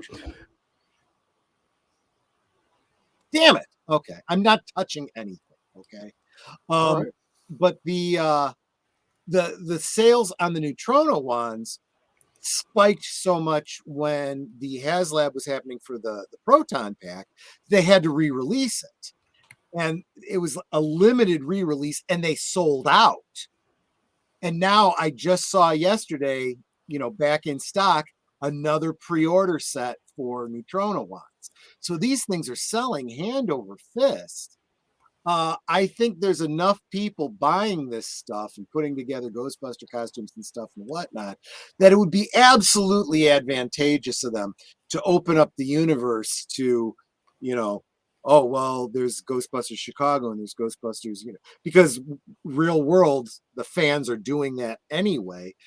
Give some lore support to that as well. And you've got yourself the equivalent of Star Wars's 501st Legion, Yeah. Okay. So yeah, but yeah, this is a marketing juggernaut. They are gonna be all over this. Watch for more Ghostbuster stuff to come. But it's exciting, I think. Full announcement about that. You want to skip that last one? That one, I don't. We could probably wait on that last one. Want to wait till next week? We can wait. It's kind of political, and there might be more to it. And we'll pass on it. We'll pass on it. It's getting late anyway. We're almost. That's what I was thinking. And I'm tired. Why are you keeping me up so late? I'm kidding. Because this is fun. Actually, it is fun. Actually, I know you and Nanette were tuckered out. I do appreciate you guys staying on for yeah, I'm exhausted. I'm gonna sleep like a baby tonight. All right. But what do you got going? But anyway, this is it. That's the end of the stream. Ghostbusters Afterlife sequel, or maybe not sequel, but more Ghostbusters movie. Just probably anything but answer the call. Yeah. Anything but that. And don't have a crossover where they walk through a universal portal. Don't do that. There's multiverse in the Ghostbusters universe unless the multiverse leads to horrible hell dimensions or something. Actually, I'll be honest with you, it does kind of imply a multiverse between because you joke, but they've already done this in the comics, that the mainline Ghostbusters universe and the Answer the Call universe were different quantum realities. It makes sense given the technology and the physics that they've already talked about in Ghostbusters. So the fans have already figured that the real Ghostbusters animated series is an alternate reality version of the live action one. So who knows? There's definitely that possibility. All right. But anyway, so yeah, what do we got going on? Mr. Matchstick still in the stream? Do we have something going on Tuesday? Not this week. But we might be having something coming on the next week. But this week, Soundtrack Suburban. I meant to ask him when I was on the stream. We should be doing a stream this week. I wanted to see if we hopefully maybe Commando, maybe Red Heat. It's gonna be an Arnold movie. It's Arnold month on Matchstick's channel. They're all Arnold all the time, I'll tell you what, you do Red Heat, you might want to actually have Well, I don't know if Netter would want to guest on it or not, but she was an extra in Red Heat. What? You could tell that story. Oh my goodness! I don't know what we're doing this week, but I'll let him know for the future. Maybe, yeah, if Netter was interested. But yeah, I'll let her. I'm not going to put her on the spot. I'll chat with her later. But Sure. okay, all right, cool. But Gravity Falls season 1 discussion on Tuesday the 10th. Okay, so that would be next week. Yes. So I got to get caught up on season 1 of Gravity Falls. It's a cartoon series. It's I know, and I'm using this as the and Netter was just asking me today, is there anything we need to get caught up on? And I knew that was out there, and I just couldn't remember what it was. So yeah, I got to get on that because so many people have been recommending that to me for so long. And when Matchstick put me on the spot with that one, I'm like, you know what? I really need to use this as the excuse. You've been meaning to watch it. So yeah. Really have. And it's on Hulu for those interested, but there are other ways to get it, I'm sure too. But and let's see, Friday, what you doing? We're not sure yet. You were going to reach out to Wolf 10, but I was hoping that Wolfie would be in the chat here, but I'll send him a note after we finish up here. I'm hoping to get Wolf 10 Media on as a guest bartender, and we're going to do a rewatch of Blind Fury. That is a great movie. Let me just say, I'm only doing that if he's in. If not, we'll come up with another topic. We'll do something else because I did specifically tell for Wolf 10, right? Yeah, for Wolf 10. So we'll do something else. Yeah. I will hold off on that. Let me just say, I love Rutger Hauer. God rest his soul. I miss him. That's one of his best movies, I think, too. Yeah, that's hard to say, right? Because there's that. There's been a lot Blade of good Runner. stuff. There's Blade Runner, Lady Hawk. Lady Hawk's great. What was that other one? That medieval one with? I haven't seen that one. Didn't Verhoeven direct that? I've always meant to see it. It was where it's like, does that take place during the plague or something? And what's her name from Single White Female was in it too. Bridget Fonda. No, the other one, the crazy one. Know. Oh, I know you're talking about. She's got 3 names, and I can't remember any of them. Okay. Anyway. We'll talk more about that when we actually do that rewatch. So yeah, maybe not. Don't know for certain on Wednesday or Friday. I mean, but then Saturday, Big Al presents rewatch of what was it? It was the Men in Tights. Robin Hood Men in Tights. Oh, that's a good one. Yeah. Yep. So that might be a better Robin Hood movie than Prince of Thieves. I'm just saying. It definitely, that's the one it parodies probably the most. Yeah, but definitely better than the Hollywood presentations of Robin Hood since then. Oh, the Ridley Scott one. Oh no, with Russell Crowe. Oh, that was bad. Have you seen that one? I heard enough about it to know that it wasn't worth my time. I think his dad wrote the Magna Carta. I think that's what they were setting up or something. I think Richard Roper saying, his dad invented English democracy or something. Like it was just, and they had the French as the villains in it too. It was bad. Well, I mean, I know the Normans traditionally, yes, but these are like the actual from France, coming over, not just I mean, maybe it was historically accurate. Isn't Ridley Scott big on that in his movies? Like, no. Okay. Anyway, and he's not even scientifically accurate. I mean, come on. Anyway, that'll bring us back around to next Sunday. So hopefully we'll have some good stuff going on. All right. Yeah. I've already started dropping articles on you, Boomer.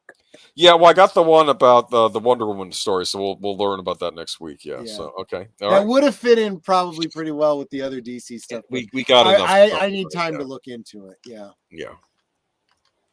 Be funny if it was Wonder Girl. Huh? Well, no. I think. Okay, but we'll talk. Yeah. Yeah. We'll talk about it next I would just be speculating. I need time to look into it, but there we go. That's the news this week, my friends.